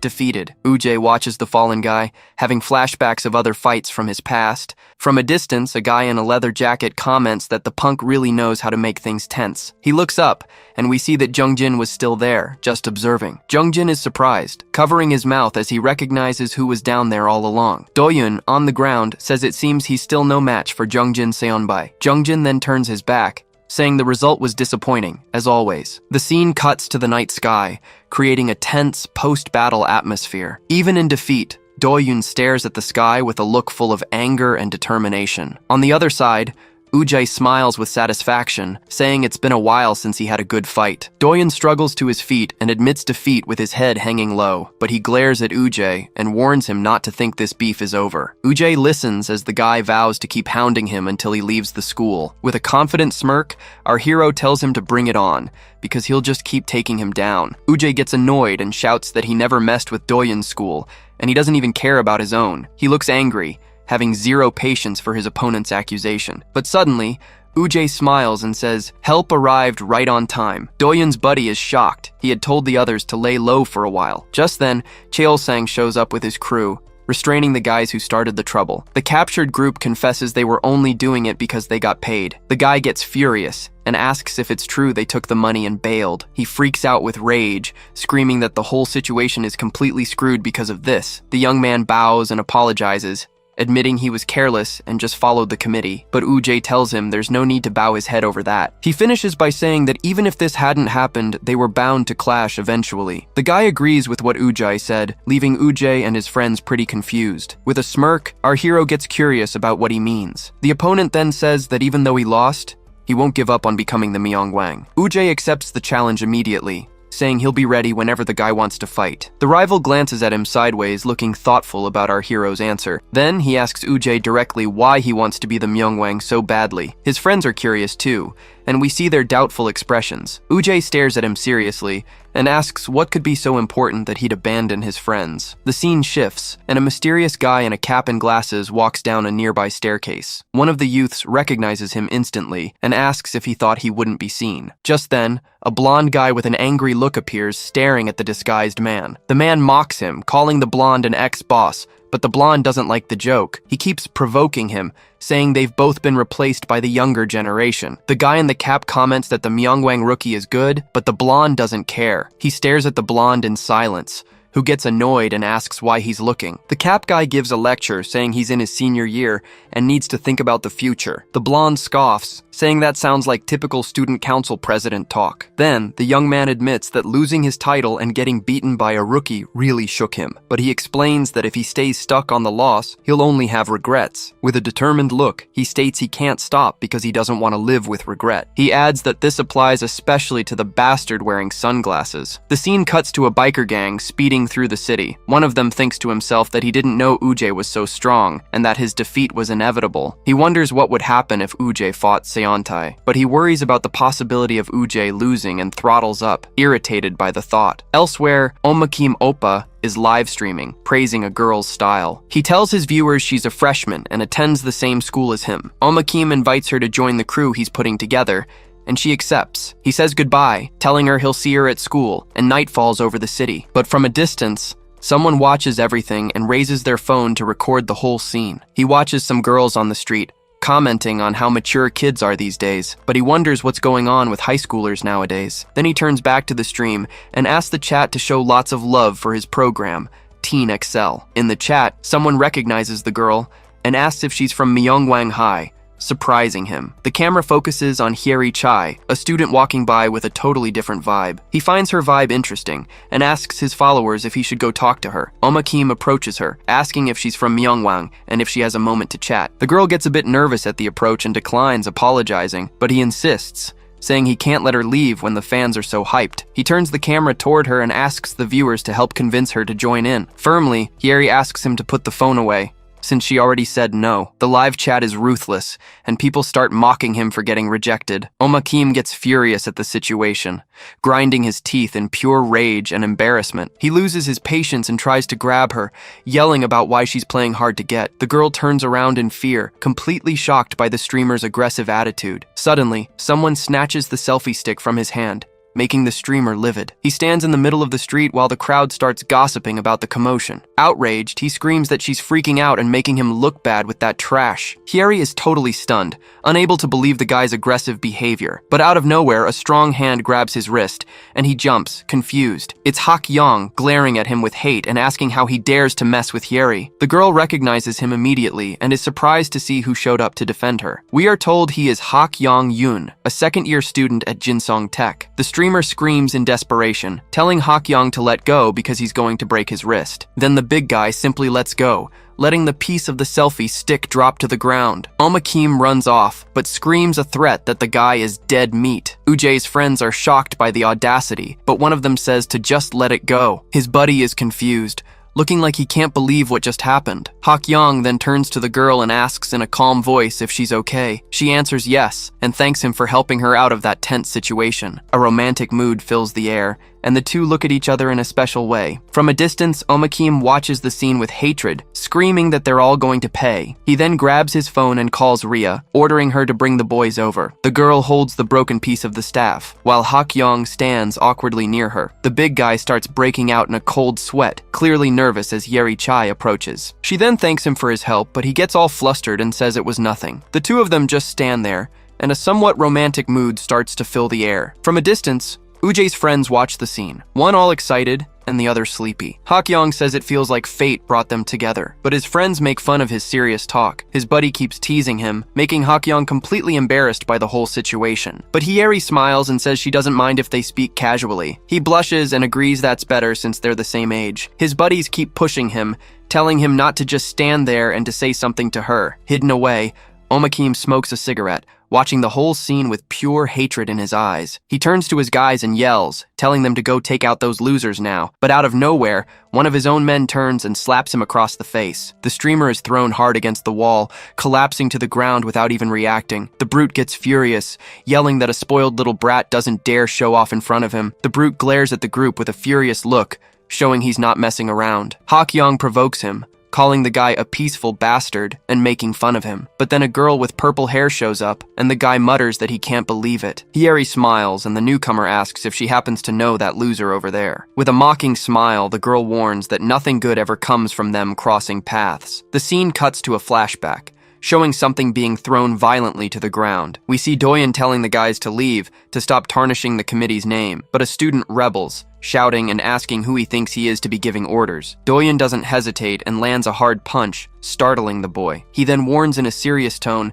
that this is an order, not just some request, and he establishes himself as the boss of Jimyong High, making his authority clear. The defeated boy punches the ground in anger, frustrated at being humiliated like that. The scene returns, with Doyun opening a door and looking inside suspiciously. A man in a suit greets him with a smile, asking if he's finished the job. Afterward, the two walk together, and he comments that the Myongwang boss was pretty strong. Doyun apologizes for the defeat, but Jongjin says he's just upset that he lost. He says it makes him feel like he forced all this weight onto his shoulders, but Doyun assures him he won't give up and will try again for the school. With a clenched fist, he promises with great determination that next time, he will win. Jongjin gives a little smile, saying he never imagined he was the fighting type. It's explained to us that he always thought Doyen was the most logical and level-headed of them all. Because of that, he wonders if his friend was just looking for an excuse to fight. Jongjin then reflects that sometimes he doesn't understand this obsession of his with the students' problems. The scene cuts to a flashback, with a hand holding the door of a classroom. We see Jongyan standing there, surrounded by several unconscious students on the classroom floor. In his hand, he holds a blood-soaked metal pipe after the nasty fight. Terrified by the scene, the young man can only call out Jongyan's name. Shocked, he shouts again, and Jongyan looks back with a bruised and sad face. Back in the present, Doyun explains that he does it because he's the student council vice president. Jongjin smiles and hugs him, saying that now he seems like the Doyun he knows. Jongjin tries to wake Doyun up, yelling for him to snap out of that strange trance. The scene changes to a flashback, with Jiyoung on the floor while someone shouts to call a teacher. Jongjin announces he's taking her to the nurse's office and asks Doyun to handle things there. He watches the scene with a serious and thoughtful look, pondering what happened. Then, his hand reaches down and picks up some blue pills that were lying on the floor. He examines the pill and recognizes the name Orion, shocked by the discovery. Elsewhere, a group of tough-looking guys gathers, looking ready for trouble. We see that they're a gang of foreigners, all looking mean. One of them smirks, saying he was just looking to warm up a bit before the fight. Then they jump down from a high place, commenting that they arrived at the perfect time. A guy in glasses immediately lunges forward, landing a powerful punch on his rival's face. The fight continues, and one of them is caught from behind in a chokehold, completely immobilized. Another guy is thrown hard to the ground, his face slamming down from the impact. One of the attackers gets ready to swing a bat, aiming for his opponent's head, but from behind, you can only hear the crack of the bat. One of the gang members faces his opponent, taunting him to see what he's got. At that, the brute charges forward with everything he's got, winding up an angry punch. The blow lands square on, with an impact so strong it looks like it'll knock the guy down, but he just gives a little smirk and prepares a quick counterattack with his own fist. Except his punch fails, and the opponent easily blocks the blow. The guy is thrown far away, and Mark appears, observing the fallen enemy on the ground. He comments that the Sunrise Gang is no joke, since they took the guys down so fast. Then he turns to a mysterious shadow and asks, "Isn't that right, boss?" A man stands up, and Mark identifies him as Seontae Yang by his handsome face. Seontae gets irritated and asks who the hell dares to say the name he hates. Then the white-haired man introduces himself, saying his name is Gyeongsuk's son. Seontae is surprised, as he'd already figured he wasn't just a nobody, but Gyeongsuk taunts him, asking why he's already frozen in place, and without waiting for a reply, he rushes towards Seontae with absurd speed. Gyeongsuk lands a devastating blow, showing that he's on a completely different level. Seontae senses the danger approaching, and his fighting instincts kick in at the critical moment. With a malicious smile, Gyeongsuk attacks with a vertical strike, bringing his weapon down with full force. But Seontae manages to dodge at the last second, narrowly escaping the deadly attack. The weapon hits the ground hard, shattering everything, and Gyeongsuk presses forward with his power. Seontae turns calmly as the villain says he expected more, seeing as he's the brother. He continues to stare him down, listening as Gyeongsuk completes his taunt with contempt. And then he finishes by saying that Seontae is a huge disappointment, right to his face. Gyeongsuk lunges at Seontae, calling him a huge disappointment. The young man's eyes widen, surprised by the speed and force of the incoming blow. With a furious look, Gyeongsuk calls him a brat, completely underestimating his opponent. But Seontae dodges the punch with a simple head movement, leaving the older man shocked. The camera pans out, showing his perfect agility as he escapes by a hair's breadth. Gyeongsuk smirks, admitting he doubts anyone his age could beat him. He adds that, of course, Seontae is still a long way from Seonu's level. Then Gyeongsuk reveals he knows about their relationship, which is why he thinks they could team up. He turns his back and walks slowly towards his team, showing his confidence. Then, he calls for Mark, who answers immediately, introducing himself as the big boss. The white-haired man tells him to treat Seontae with respect, because you never know what tomorrow holds. He finishes by saying that Seontae might be the future leader of the powerful Ilwan group. Mark then asks if the boss is just going to leave, a mocking tone on his face. And in a sudden move, he charges at Seontae with a baton, yelling a curse. But before the blow can land, a tattooed hand appears out of nowhere and stops the attack firmly. The scene reveals two more people watching the fight. The aggressor gives a small smirk, as if he doesn't care about the interruption, but his hand is squeezed hard, making the brute tremble and groan in pain. Mark then screams that it hurts a lot, desperately clutching his own wrist. The guy with the gold chain gets annoyed and tells Mark to wait, calling him a punk. Seontae comments seriously that this whole mess is because their business needs his stuff. Then Mark, or one Iljin, asks mockingly if he isn't right. New boss. The scene changes to a fancy place, with a sun emblem on the wall and electronic music playing. In this place, Mark is relaxed, drinking next to a girl and enjoying the party. Nearby, two other group members are chatting and drinking, completely at ease. The man in the leather jacket and sunglasses is also at the party, but with a serious face. A bit further back, a young man with glasses observes the surroundings with a very attentive gaze. The scene cuts to outside the building, showing the busy street at night. Outside, the guy in the leather jacket is leaning against a motorcycle, alone. Then the guy with glasses arrives and asks why he's out there, and he says he just wanted some air. The guy with glasses asks about Orion, saying that since it's a steroid, it's a bit risky, right? But the other one replies that Seontae is an old friend, and he's not sure if he should let him go down the wrong path. Then the one with glasses confronts him, asking what he has to say about Ujjae. The guy in the jacket gets angry at the question and wants to know what he's implying. Just then, the one with glasses reveals he already knows about his connection to this Ujjae person. He continues,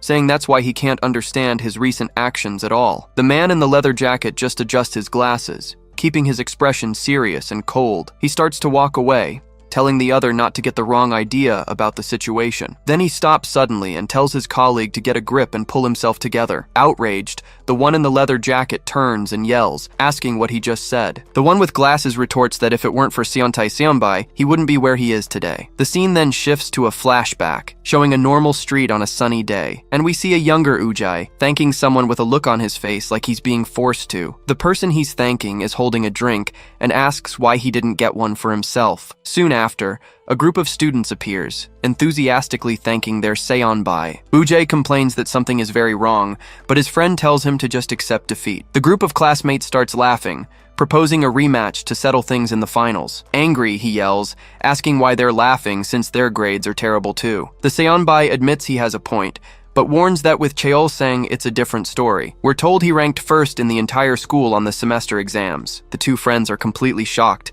shouting in disbelief at what they just heard. The classmate continues, saying it wasn't for nothing that Cheol-sang got in as the top student. Ujjae is even more astonished, processing the information that he's the top student there. Then his friend teases him, saying maybe it's time to stop calling the guy an idiot. Suddenly, one of the boys looks at a coffee shop and asks if that isn't Hieri over there. He finds it strange because she's sitting with that girl from the Sunrise team. Ujay's friend points, asking what Sunrise is doing there with Hieri. The girl is Ria Son, a second-year student and a very famous internet influencer. The boy takes out his phone to show he follows her, but gets yelled at to pay attention. They say she's just like the rest of Sunrise, and rumors say she has a very cruel side. With a serious expression, Ujay wonders what Hieri is doing with someone like her. At the coffee shop, Hieri says that Ji-young told her everything and that Ria needs to stop this. But Ria gives a mocking smile, calling the girl stupid and asking what she's talking about. Hieri then confronts her, reminding her that she was friends with Jun and shouldn't treat her sister this way. Ria defends herself, saying Ji-young came to her on her own and Hieri shouldn't get involved. She explains with a smile that Ji-young needed money and help studying after her sister died. Playing the victim, she wonders why the girl turned against her after being helped. Then Hieri questions what kind of help she gave, wanting to know the truth behind it. Ji-young, trembling with fear, tries to speak to her, calling her Aoni, a term of respect. But as she tries to talk about the money, Ria picks up the glass with a look of pure malice, and without a second thought, she throws the entire drink in Ji-young's face, who is left soaking wet. Ria yells at the girl, saying she's very brave for thinking she can get away with this with Hieri there. She turns to Hieri and tells her not to get cocky, because the problem is between her and Ji-young. Hieri stands up abruptly, telling Ria to be honest for once in her life. Then she accuses her of taking out all the feelings of inferiority she had for her sister on Ji-young. Hieri helps Ji-young up and announces that they are leaving right now. The two leave the place together, leaving a thoughtful and irritated Ria behind. With a smirk, she says that the one by Seontai's side now is her, not some dead girl. Then she glances over her shoulder and discreetly calls for Omakim Oppa. He appears with a camera in his hand and she asks if he managed to film the sucker. With a malicious smile on his face, the guy replies that of course he did. Omakim then looks at the photos on the camera,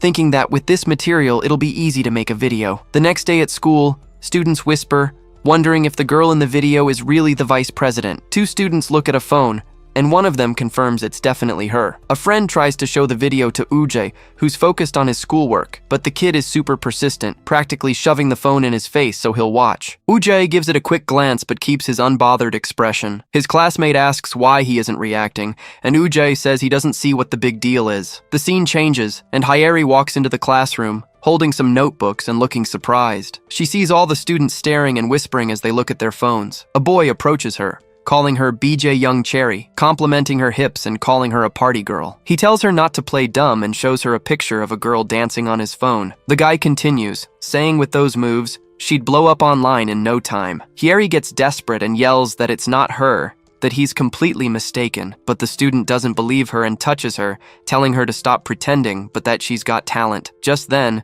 Ujay grabs the guy's collar and tells him to stop, since she already told him to. He says if she said it's not her, then there's no reason to start drama over it. Hieri's phone suddenly vibrates, and when she sees the message, she's in complete shock. Ujay notices her stunned expression and finds her reaction strange, wondering what happened. After school, he follows her through the streets, his friend questioning how long he's going to trail her. He keeps watching from a distance and sees the girl enter a sketchy-looking commercial building. His friend starts asking questions, so Ujay covers his mouth to not blow their cover. His friend takes the chance to tease him, asking if he's into Hieri or something. Seeing his reaction, the friend says that getting all flustered just makes him look even more suspicious, but Ujay explains he's just worried about her because he has a really bad feeling about this. The boy then falls silent, understanding the situation is much more serious than it seemed. The scene changes, and Ji-young runs into a karaoke bar, desperately calling for her Aoni. She finds Hieri being taunted by a guy who calls her by the nickname BJ Young Cherry. The group continues the intimidation,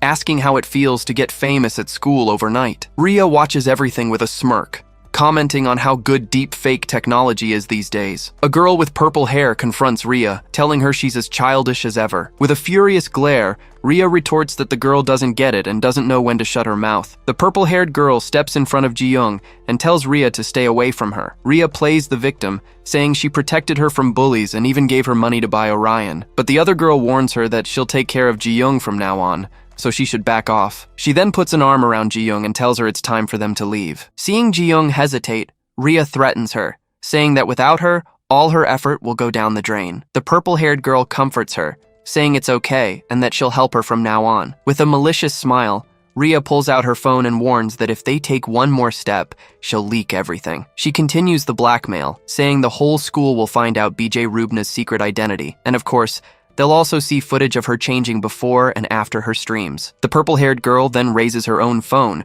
showing she's been recording everything. She threatens Rhea, saying if she tries anything, this recording is going straight to the police. With a defiant look, she says, sometime in juvie will do her good. Rhea becomes absolutely furious at the girl's audacity and curses her out with pure hatred. She turns and yells at her goons, ordering them to get that girl's phone now. Next, she orders them to force the two girls to their knees as they face the danger. But suddenly, the door is kicked open, and Ujay and his friend arrive on the scene. The purple-haired girl is relieved to see him, calling out Ujay's name in surprise. Rhea is enraged by the interruption and screams at her men to grab her phone now. Ujay then tells his friend Yeonjun to get Hyeri and the other girl out of there as fast as possible. The goons try to block their way, but Ujay steps in front, ready for a fight. With a cold stare, he warns them he's going to end this real quick, and in the blink of an eye, he takes down the guys with a series of brutal punches and strikes. One of the goons gets up, cursing, but Ujay dodges his attack without any trouble, and with a single powerful blow, he throws the brute against the wall, ending the fight. Seeing this, Rhea gets desperate and grabs a fire extinguisher to attack Ujay from behind, but he senses the movement, catches the extinguisher, and uses it to pin the girl by her neck. With no chance to fight back, she drops the extinguisher and falls to the ground, completely defeated. On the floor, she asks if he's part of Sunrise, and if he's the Ujay Shin. A memory of a fight flashes in his mind, and he tells her to give Seontae a message. He warns with a serious look that their rematch isn't far off. Outside, Hyunjin turns around, completely terrified, calling for the friend he left behind. Yeri asks if it's okay to leave Ujay alone, suggesting maybe they should call the police. But the boy panics, thinking calling the cops would be going way too far. He gets desperate, wondering what he should do and if the best option is to call Cheolsang. Suddenly, he looks up as if he's just seen a ghost right in front of him. The boy turns pale with fear as he recognizes the figure heading toward them. It was Byung-uk, none other than the feared and dangerous leader of the Sunrise crew. The whole group freezes in fear, unable to believe they've run into him of all people. With his heart in his throat, Hyunjin starts praying that he'll just walk right past them, and for a moment, it seems his prayers are answered as the man continues on his way. He was just about to let out a sigh of relief, thankful for escaping that mess. But out of nowhere, the man smacks him, yelling and calling Hyunjin a punk. Then Ujay shows up, asking how he was supposed to find him if he wasn't answering his texts and calls. The Sunrise leader screams in rage, not believing the guy he hates most is right there. He charges to attack, warning that it's been a while since he's given him a beating, and it's about time. The Sunrise leader throws a swift punch, but Ujay manages to dodge it at the last second. With a quick spin, he dodges, and the brute wonders where he came from. Then Ujay seizes the opportunity and lands a powerful blow right to his side. He blocks the attack with his arms, thinking a cheap shot like that wouldn't work. But Ujay yells that the real hit is this one, landing a punch straight to his face. The force of the punch sends the man flying backward, and he crashes onto the asphalt. He props himself up, spitting blood, and curses at Ujay with a look of pure hatred. All beaten up, he swears he's going to finish Ujay,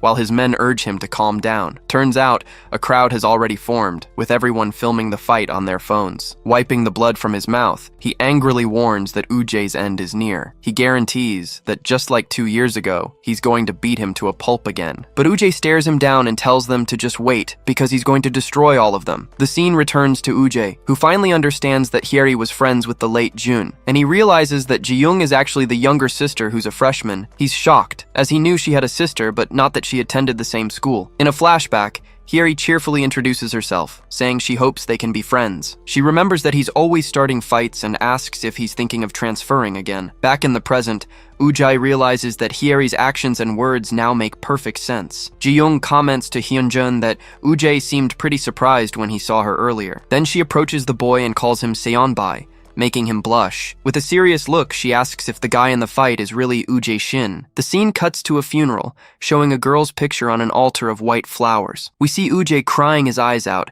truly grieving the loss of someone important. He bows respectfully in front of a younger Ji-young, who watches him as he mourns. Back at the fight, Ji-young slaps Yeonjun's shoulder, calling the attackers scum. In another moment, Ujay punches a wall in anger, vowing he won't let this go. But Hyeri holds him back firmly, telling him to calm down because getting stressed won't help. He gets angry, yelling about how she expects him to do nothing after what happened to Ji-young. But the girl asks what the alternative is, because while she understands his anger, She sees no other way. She questions if Jiyeon would have wanted to see all this revenge, leaving Uje speechless. With a touch on his shoulder, she says that now, at least they can take care of Jiyoung. Hyeri then suggests they visit Jiyoon's memorial together sometime soon. She finishes by saying she's sure their friend would be happy to see the three of them together. The scene shifts to a memorial, a chic, modern place for keeping ashes. There, an old photo shows a much younger Uje and Seontae, alongside the late June. We find out that the person visiting the memorial was Seontae himself, in silence. The scene changes again, now to a rest area outside the building. The guy in the leather jacket reads on his phone that Uje has already picked a fight with Rhea and Byung-uk. Just then, Seontae appears and asks why he didn't come along, since it had been a while since he'd been there. The one in the jacket explains that he thought about it, but figured he wanted to be alone at that moment. Seontae chuckles, as if agreeing with the decision his friend made for him. The other notices and says that, judging by his face, it looks like he was right. The wind blows hard, signaling that a new storm is about to brew between the crews. Seontae crushes a can in anger, wondering if Uje really messed with Byung-uk and Rhea. Hyukjun comments that at least they didn't get as screwed as he did, but that Uje is holding up well. Then he looks at his friend and asks what he plans to do about this whole situation. The young man stares at the crushed can, replying that he's not sure what he should do with him. With a dark look, he wonders if maybe he should just finish Uje once and for all. The can drops to the ground, and his friend asks, startled, if he's really serious about that. But Seontae laughs and says he was just kidding, lightening the mood a bit. He calls Hyukjun by name, with the can on the ground symbolizing the remaining tension. Looking up at the sky, Seontae begins to say that it doesn't matter which path he chooses to follow. He turns and asks if, this time, Hyukjun will truly be on his side. The scene shifts to the Sunrise headquarters, where Byung-uk screams Uje's name with pure hatred. He slams a glass on the table, shattering it and cursing his rival. All bruised, Rhea bites her finger and vows to make that bastard crawl at her feet. The scene shows the three villains gathered, plotting some plan to get revenge on Uje. At the Sunrise headquarters, one of the members sighs, adjusting his glasses while looking at a tablet. Suddenly, the elevator doors open, revealing two unexpected figures. Mark and another man enter the place, walking with an air of ownership. They throw a body on the floor and announce with a shout that the mission was a success. Mark then turns to his ally and asks why he looks so down. The man drinks an energy drink, saying if he's going to embarrass the crew, he should just keep quiet. He slams the can on the table, saying it's pathetic for their so-called leader to get beaten like that. Byung-uk, the leader of Sunrise, becomes enraged and shouts, demanding to know what he just said. But the guy scoffs, telling him not to take it out on him and to watch who he's messing with. With a threatening glare, he gets closer and asks if by any chance he's looking to die. Enraged, Byung-uk flips the table and curses him, lunging at him with total hatred. The man attacks back, asking who gave him permission to open his mouth to him. He then slams Byung-uk's head hard against a musical instrument that was nearby. Lying on the floor, the Sunrise leader can only let out a scream of pain, completely broken. To finish it off, the attacker presses him against the floor, showing his complete superiority. Byung-uk groans in pain, being crushed against the ground with no chance to react. The young man with glasses is then revealed, being called Doyun Seonbae by the attacker. He asks if they've found the guy he's looking for, the one who beat up his cousin. The man releases Byung-uk and asks if he tracked him, wanting to know who the hell he is. Doyun explains that he didn't, but he got the list of transfer students and already sent it to his phone. With a thumbs up, the guy praises Doyun, saying he's really Seontae's brain. As Byung-uk coughs, the man says he didn't see anyone suspicious on the list. He decides he'll just take them down one by one until the truth comes out. But where's his phone? The brute then realizes his phone has simply vanished from his pocket. He screams desperately at whoever took it, demanding they give his phone back now. Covered in blood, Byung-uk yells Doyun Bayek's name, telling the bastard to come back. But Mark calms him down, telling him to relax and keep his composure in front of everyone. Rhea watches everything with a hateful glare, clearly plotting some form of revenge. We're shown that Doyun thinks she's going to need a little extra help right now. Mark then offers something, saying there's nothing better for a power boost. He hands an Orion pill to Byung-uk, talking about the potential he could unlock. Inside a cafe, Hak-young's friends are already wanting to leave after 2 hours, but he, with his eyes glued to his phone, tells them to go on ahead and says he's staying longer. One of his friends refuses to go, saying a true partner doesn't abandon another. Suddenly, the same friend's jaw drops, not understanding what he's seeing outside. He yells for everyone to look, pointing at a couple walking by on the sidewalk. The scene changes to Ujai and Ria-sun, with her commenting that he gets along well with the freshman. She smiles and advises him to be friends with everyone, but without starting any trouble, you know? Indignant, he asks what trouble she's talking about, getting very irritated. She then threatens to tell everything she heard from Jun, and he immediately deflates. But then Ria reveals that the girl always seemed very happy when she talked about him. Ujai becomes thoughtful, and she asks them to get along, even for their friend's sake. He then gives a small smile, understanding that she wants him to make up with Ji-young. At that moment, he starts talking about some friends, but Ria suddenly claps her hands. He jumps in shock and yells at her, asking why she scared him. She panics, remembering she had a meeting set up with Hak-young. Ujai gets annoyed, referring to Hak-young as the stone-faced guy he needs to defeat. With a determined look, he thinks that he'll have to settle the score with the guy soon. He sees Hak-young as the final obstacle before he can finally face Seontai. The scene cuts to someone leaving their house, saying goodbye and rushing off. Later, a girl walks with her brother and asks why he's in such a bad mood. She then asks if something happened with Hyeri Chai. The boy doesn't answer, just keeps walking silently down the street, but suddenly he stops and asks, startled, how she knows the girl's name. In a flashback, it's revealed that Ujai saw the scene her brother caused at school. He was making a huge scene in front of everyone with his big, clumsy demeanor. Ujai then shouts that it would be impossible not to know, since everyone saw the commotion. Her brother tries to run away in embarrassment, and the girl yells at him to get back there right now. Alone, she wonders why, of all people, it had to be Hyeri. The girl, who we learn is named Ha-eun-yoon, fears her brother will get hurt again. The scene changes, and we see a guy pointing at Ji-young in the middle of a group. In the classroom, Ji-young is sitting and wonders if it was Ujai who told everyone about her. We then see Cheol-sang, who looks thoughtful and remembers the conversation he had with the upperclassmen. In a flashback, Ujai asks Cheol-sang and his friends to do him a favor and keep an eye on her. He emphasizes the request, saying he's counting on Cheol-sang since they're in the same class. One of the friends then asks, full of curiosity, if the girl is his girlfriend. Ujai doesn't think twice and smacks the guy on the head without any patience. He yells, asking what kind of nonsense that is, and the friend justifies himself by saying he seemed so serious. With that, Ujai explains that she's the younger sister of a very important friend of his. Cheol-sang is surprised,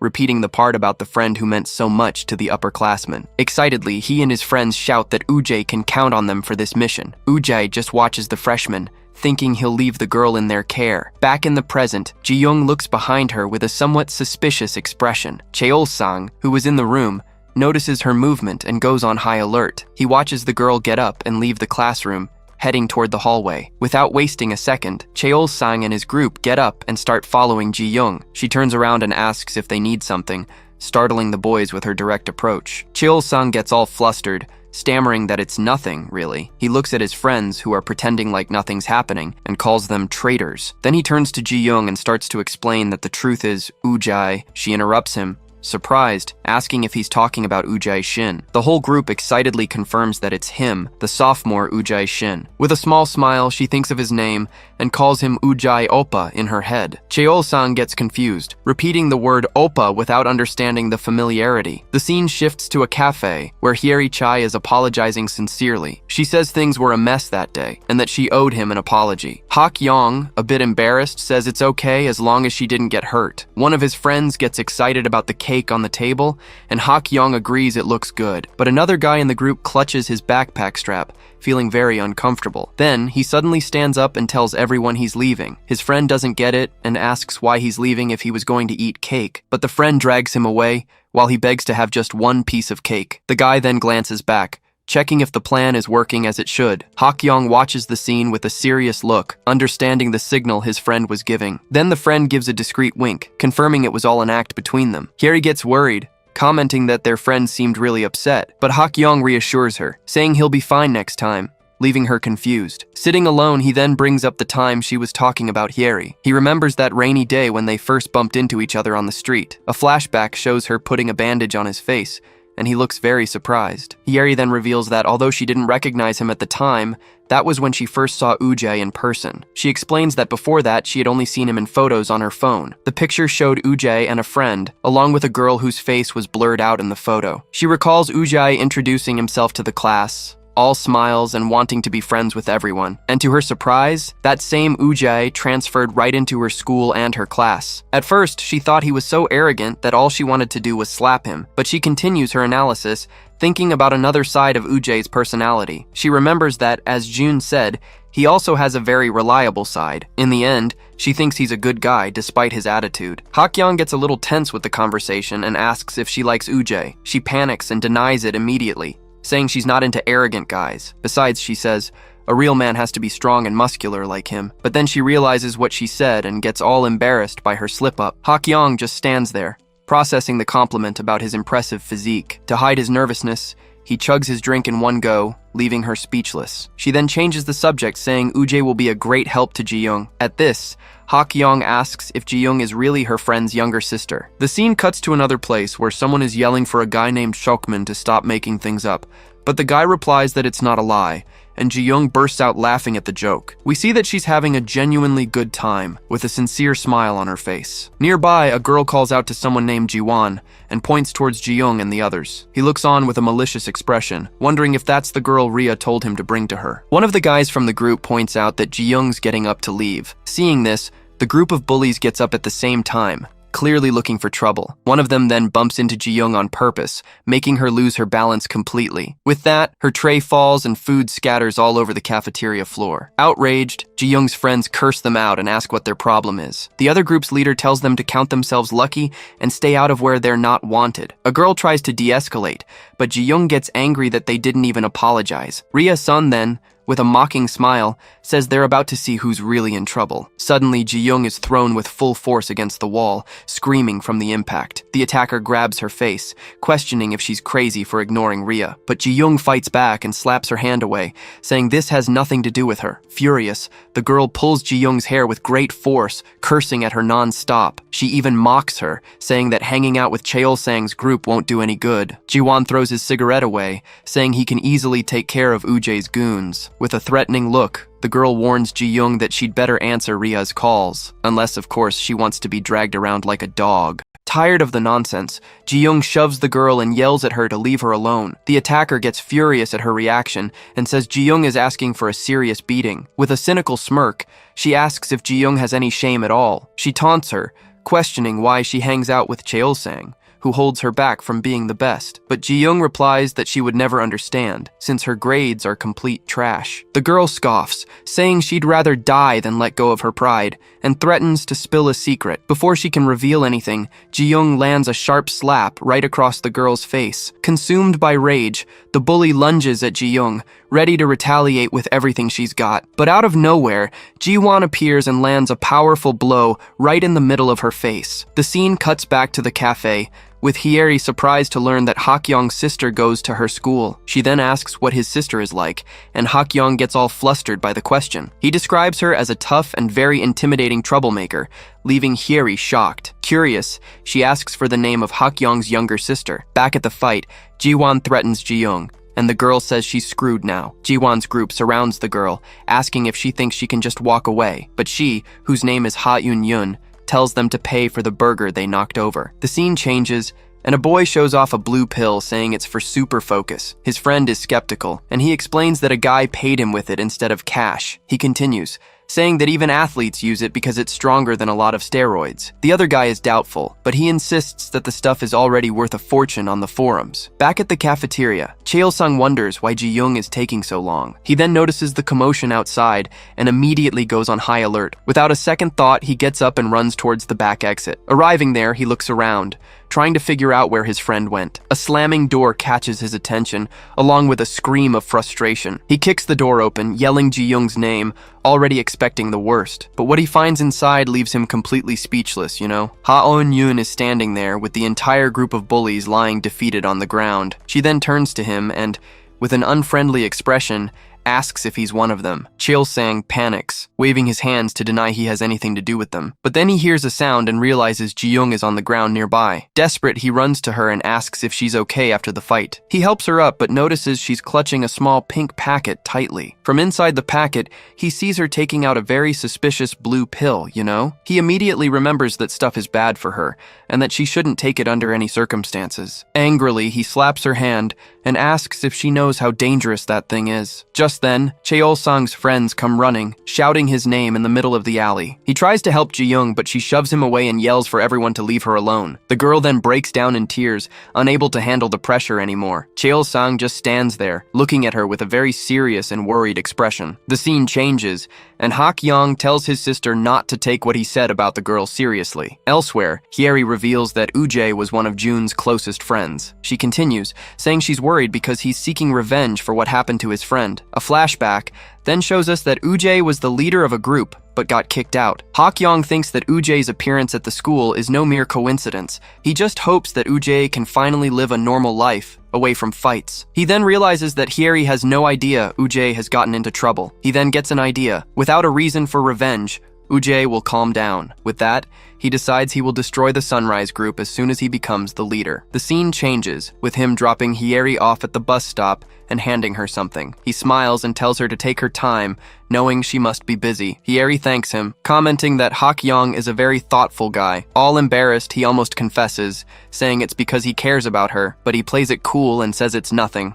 awkwardly saying goodbye. She then gets on the bus and waves as he watches her leave. The bus departs, leaving Hak-young alone and thoughtful at the bus stop. He then pulls out his phone, looking like he's about to handle something important. The scene cuts to his friends, with one revealing he just wanted to give the couple some space. The other gets mad, but he retorts that his friend didn't want to leave without eating the cake. At the LAN house, Hak-young's friend's phone buzzes with the call he'd been waiting for. He answers and immediately starts teasing, asking if Hak-young enjoyed his date with Hyeri. But Hak-young cuts him off and says he needs to face Ujai very soon. He then explains that he's finally found a real reason to become the myong wang. With that, he asks his friend to set the stage for the upcoming fight. Hak-young says he trusts him to handle everything without turning the fight into a circus. His friend gives a little smile, confirming he got the message and will organize everything. The scene then shifts to a dark alley, at the location where the meeting was arranged. Hak-young's friend arrives and sees that the guys he called are all gathered. He then greets the group, introducing himself to the myong wang administrators. We then see the group that introduces themselves as the administrators of Battlezone myong wang. Hak-young's friend takes a look around and comments that he sees a very familiar face. Hyunjin, Ujai's friend, looks awkward and gives a little wave, not quite sure what to do. One of the guys from the group points at him,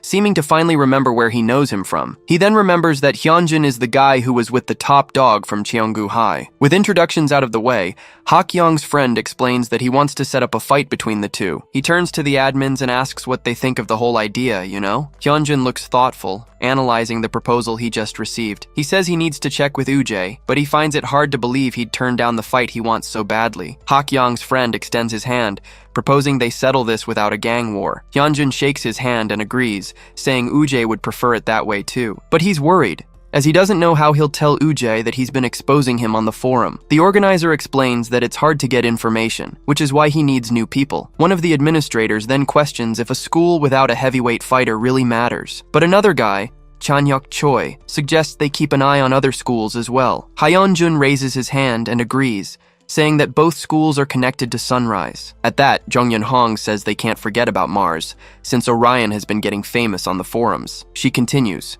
explaining that even without proof, everyone believes Orion is connected to that school. And to make matters worse, Mark, their leader, joined Sunrise, which only confirms the connection. Then Junho Jo teases her, asking how she knows so much and if she's a spy. The girl gets nervous, and he tells her to relax, saying he was just messing with her. Chanyak then suggests deleting the posts about Orion, since students dealing in that stuff is wrong, but Junho complains, saying it drives traffic, and calls the other guy's school stuck up. Chanyak gets pissed, and Junho lunges at him, yelling at the insult. Hak-young's friend breaks up the fight, asking them to calm down since it's their first meeting. He says he's considering filtering illegal posts, even though the ad money is good. He reminds them that the forum was created out of respect for the Myongwangs, and to give people a voice. So he questions if their role as administrators is really to censor things. He asks if they should really be deleting posts from verified students, since they're all students themselves. After all, they only became admins by sheer luck, not because they earned it. But the organizer counters, saying the problem is that people are getting hurt because of this. Another admin agrees, saying someone always gets messed up because of the forum. Jonghyun then points out that, on the other hand, there are also people who take advantage of the situation. At this, Hyunjin says that the Sunrise Group, for example, is one of those who benefit the most. The scene then changes to the next morning at Myeongwang High, as the day begins. Hyunjin arrives at the classroom and immediately looks for Uje, opening the door carefully. He sees his friend's backpack at his desk and wonders if he's already at school. He then asks a classmate, who tells him that Uje went looking for Jiwon's classroom. Hyunjin's face turns serious, already imagining the trouble that's about to unfold. We see Uje outside, furiously asking who was responsible for what happened. A classmate explains it was the same guy with the piercing who picked a fight with him on the roof. Chilsung then approaches, apologizing for not being able to protect Ji-young. Uje doesn't even respond, simply turning and walking down the hall with his friends. He has a determined look, showing he's going to settle this once and for all. Hyunjin then remembers how furious Uje looked on that specific day. He panics, hoping Uje didn't go after the guy first thing in the morning. We then see Uje walking down the hall, heading straight for his target's classroom. Desperate, Hyunjin runs and shouts his name, trying to prevent another fight from starting. Inside, Jiwon turns around with an annoyed look and asks what's going on. With a look full of hatred, Uje asks if he was the one who messed with Ji-young. Jiwon stands up and confirms it, saying he put the new girl in her place because she was being disrespectful. With a mocking tone, he then asks Uje what the problem is with that. He's indignant, questioning if Uje just barged into his classroom over something so stupid. At the door, Hyunjin panics, thinking about the chaos if a teacher shows up. Suddenly, Chaeil-sang comes running, and Hyunjin is startled, not understanding why. Chaeil-sang doesn't hesitate and yells for Uje to get out of his way right now. Jiwon just stands there, completely confused by what's happening in front of him. Without giving him a chance, Chaeil-sang lands a powerful blow right in Jiwon's face. The scene then cuts to a rooftop where the sound of metal echoes through the place. We see Byung-uk, the leader of Sunrise, cursing those bastards with pure hatred. Jiwon asks about the girl, and a henchman reports that the freshmen are already bringing her. With that, Byung-uk takes a small packet of Orion pills out of his pocket. He then pours several of them into his palm,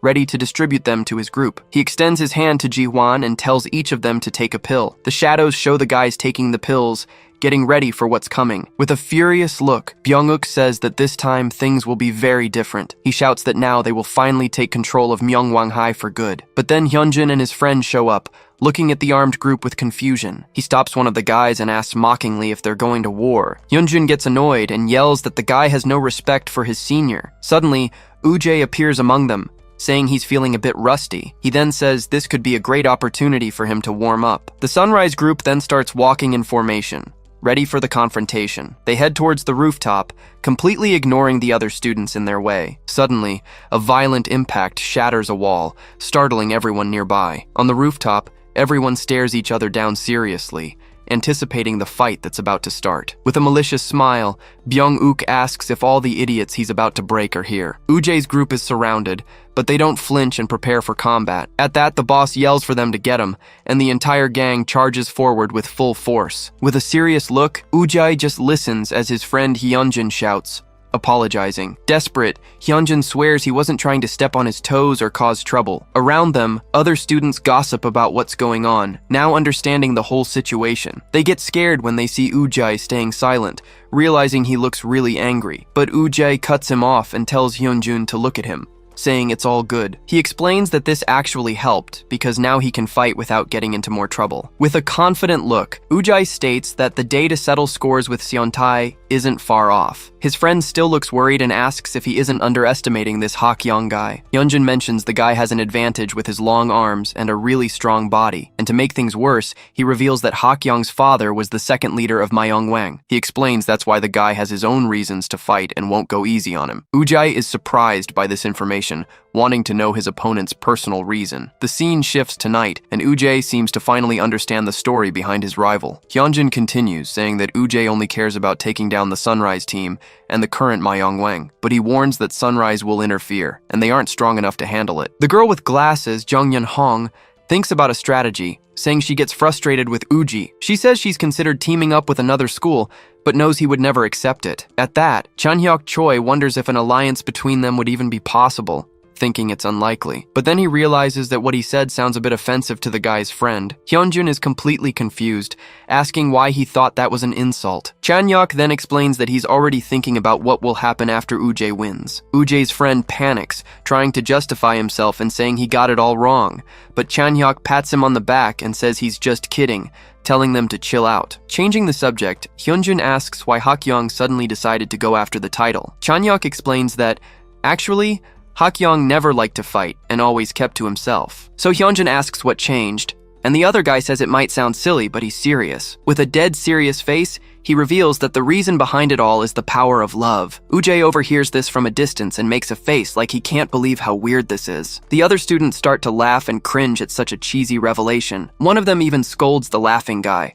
reminding him he did the same thing just a moment ago. Even with a bruised face, Cheol-sang states that he doesn't regret what he did one bit. But his friend Hyunjin warns him that no matter the reason, he hit an upperclassman. And because of that, even with Ujai on his side, the older guys won't just let it slide. Cheol-sang gets annoyed and says he doesn't care, as he boils with rage remembering what they did to Ji-young. Suddenly, the rooftop door bursts open with a loud bang, interrupting their conversation. Startled, the boys point and warn that it's her, the girl they were just talking about. Ujai turns to see who it is, a serious and slightly surprised expression on his face. It was Ha Yun-yun, the girl who, according to rumors, took down several guys all by herself. Her unexpected arrival puts Ujay on alert, sensing the situation has become more tense. She stares him down and calls him by name, commenting that it's just like him to call someone to the rooftop. Ujay feels a strangely familiar irritation, not quite understanding why. Then she warns that she has no interest in bully drama, but he doesn't even know who she is. Seeing the confusion,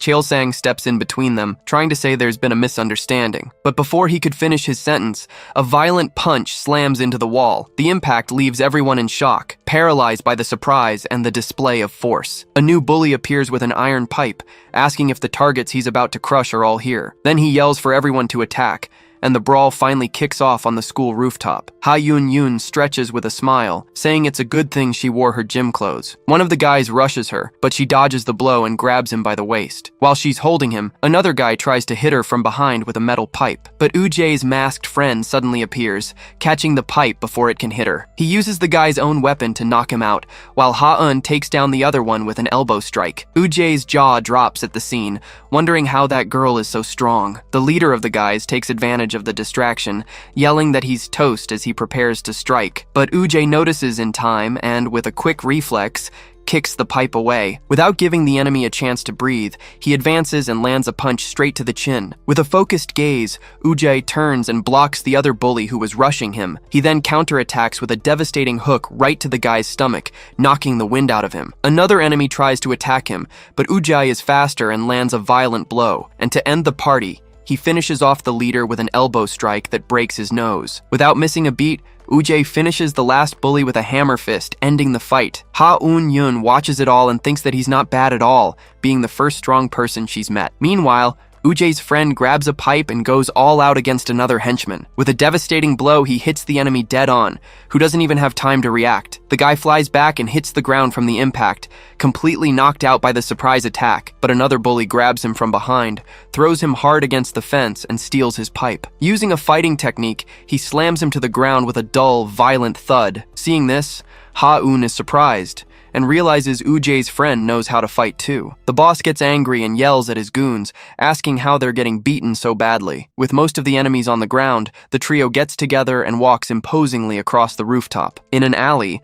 Hak-young's friends advise him to stay out of it, since he already has another fight scheduled. The rival group scoffs, saying they can handle those guys themselves and that it'll be a piece of cake. Ujay's team gets furious at the provocation, unable to believe they're being underestimated like that. The protagonist's masked friend glances sideways, analyzing the opponents before the fight begins. Suddenly, the bullies recognize their uniforms and panic, shouting the school's name. Seeing the level of these guys, Hak-young's friends change their minds and ask him to join the fight. One of the enemies wastes no time and charges forward, yelling that he'll show them who's boss. But before he could do anything, Hak-young hits him with a precise and devastating punch. The guy is thrown back by the force of the blow, flying across the alley before hitting the ground. He's knocked out instantly, leaving his companions paralyzed with fear at what they just saw. Hak-young then cracks his knuckles, saying that a good warm-up wouldn't be so bad right now. Nearby, Ha Eun-yun turns quickly, with a determined look, ready for action. Ujay's friend also joins the fight, landing a strong punch on one of the bullies. Another guy tries to attack Ha-eun, but she defends against the blow with impressive agility. Without hesitation, she counterattacks with a punch so powerful it breaks the enemy's face. One of the bullies screams in pain after being caught by surprise as Cheol-sang moves in quickly. He defends against the attack coming from the side, showing that he also knows how to fight very well. With a precise punch, Cheol-sang hits the enemy square on, knocking the guy out instantly. Seeing his friend get hit, the other bully turns with a furious look, ready to retaliate. He yells a curse and tries to hit Cheol-sang with a pipe, but the swing misses completely. With a quick move, Cheol-sang grabs the pipe and lands an elbow on his opponent's arm. He then uses the guy's own weapon to deliver a violent blow that could even crack his skull. Without giving the other guy time to think, Cheol-sang also lands a punch straight to his face. One of the friends comments that he knew Cheol-sang was strong, but not this strong. The last bully left starts to panic, screaming in fear as he sees his friends on the ground. He tries to attack with the pipe, but Cheol-sang easily defends against the blow. Scared, the guy cowers, protecting his head and waiting for the worst. Cheol-sang gets even more annoyed at the scene, looking down on the coward with contempt. Tired of the fight, he simply pushes the guy, who falls to the ground without reacting. But before he can get up, the bully is grabbed by someone who asks who he thinks he is. It was Hyunjin, who gets up furiously and yells who the guy thinks he is to call him a weakling. At that moment, Ujjae rushes the other two bullies, a pipe already in his hand, to help. He doesn't even give the first guy a chance and lands a punch with full force right in his face. The impact of the blow is so strong that the bully is knocked out instantly, completely unresponsive. With the enemy on the ground, Ujjae stands still as a mysterious blue aura envelops his body. He realizes all the other students are staring at him, their eyes glowing with the same color. Already exhausted, his friends comment that these guys don't get tired and that their eyes aren't normal. Suddenly, one of the possessed students charges at Ha-eun-yoon with a pipe. With an incredible reflex, she dodges the attack, narrowly avoiding the guy's blow, but when she looks back, she's startled to realize the danger wasn't over yet. The guy takes advantage of the opening and grabs her from behind, pinning her arms tightly. He then lands a violent blow right in the middle of her back, and she feels the full impact. In pain, Ha-eun cries out and stumbles forward, almost falling from the force of the blow. The enemy raises the pipe again, threatening to crack her skull without mercy. Watching from a distance, Cheol-sang is shocked and breaks into a cold sweat, not knowing what to do. Hyunjin is terrified by the scene, sweating profusely, not knowing how to help his friend in danger. But before the blow can land, a loud noise echoes and Cheol-sang's eyes snap open with fury. In the blink of an eye, Ujjae appears from behind and catches the pipe with his bare hands, his face filled with rage. He says he's let these idiots go too far. Suddenly, a new group arrives, and a blonde guy scoffs, saying Ujjae wants to be the boss but is struggling. Irritated, Ujjae slaps the guy and asks who he's calling a struggler. Ujjae's friends immediately recognize the upperclassman and shout his name, completely surprised. The new crew gets annoyed, wondering if the others don't see them just standing there. The possessed student isn't intimidated and steps forward, calling the newcomer a washed-up former star. The blonde guy repeats the insult with a smile,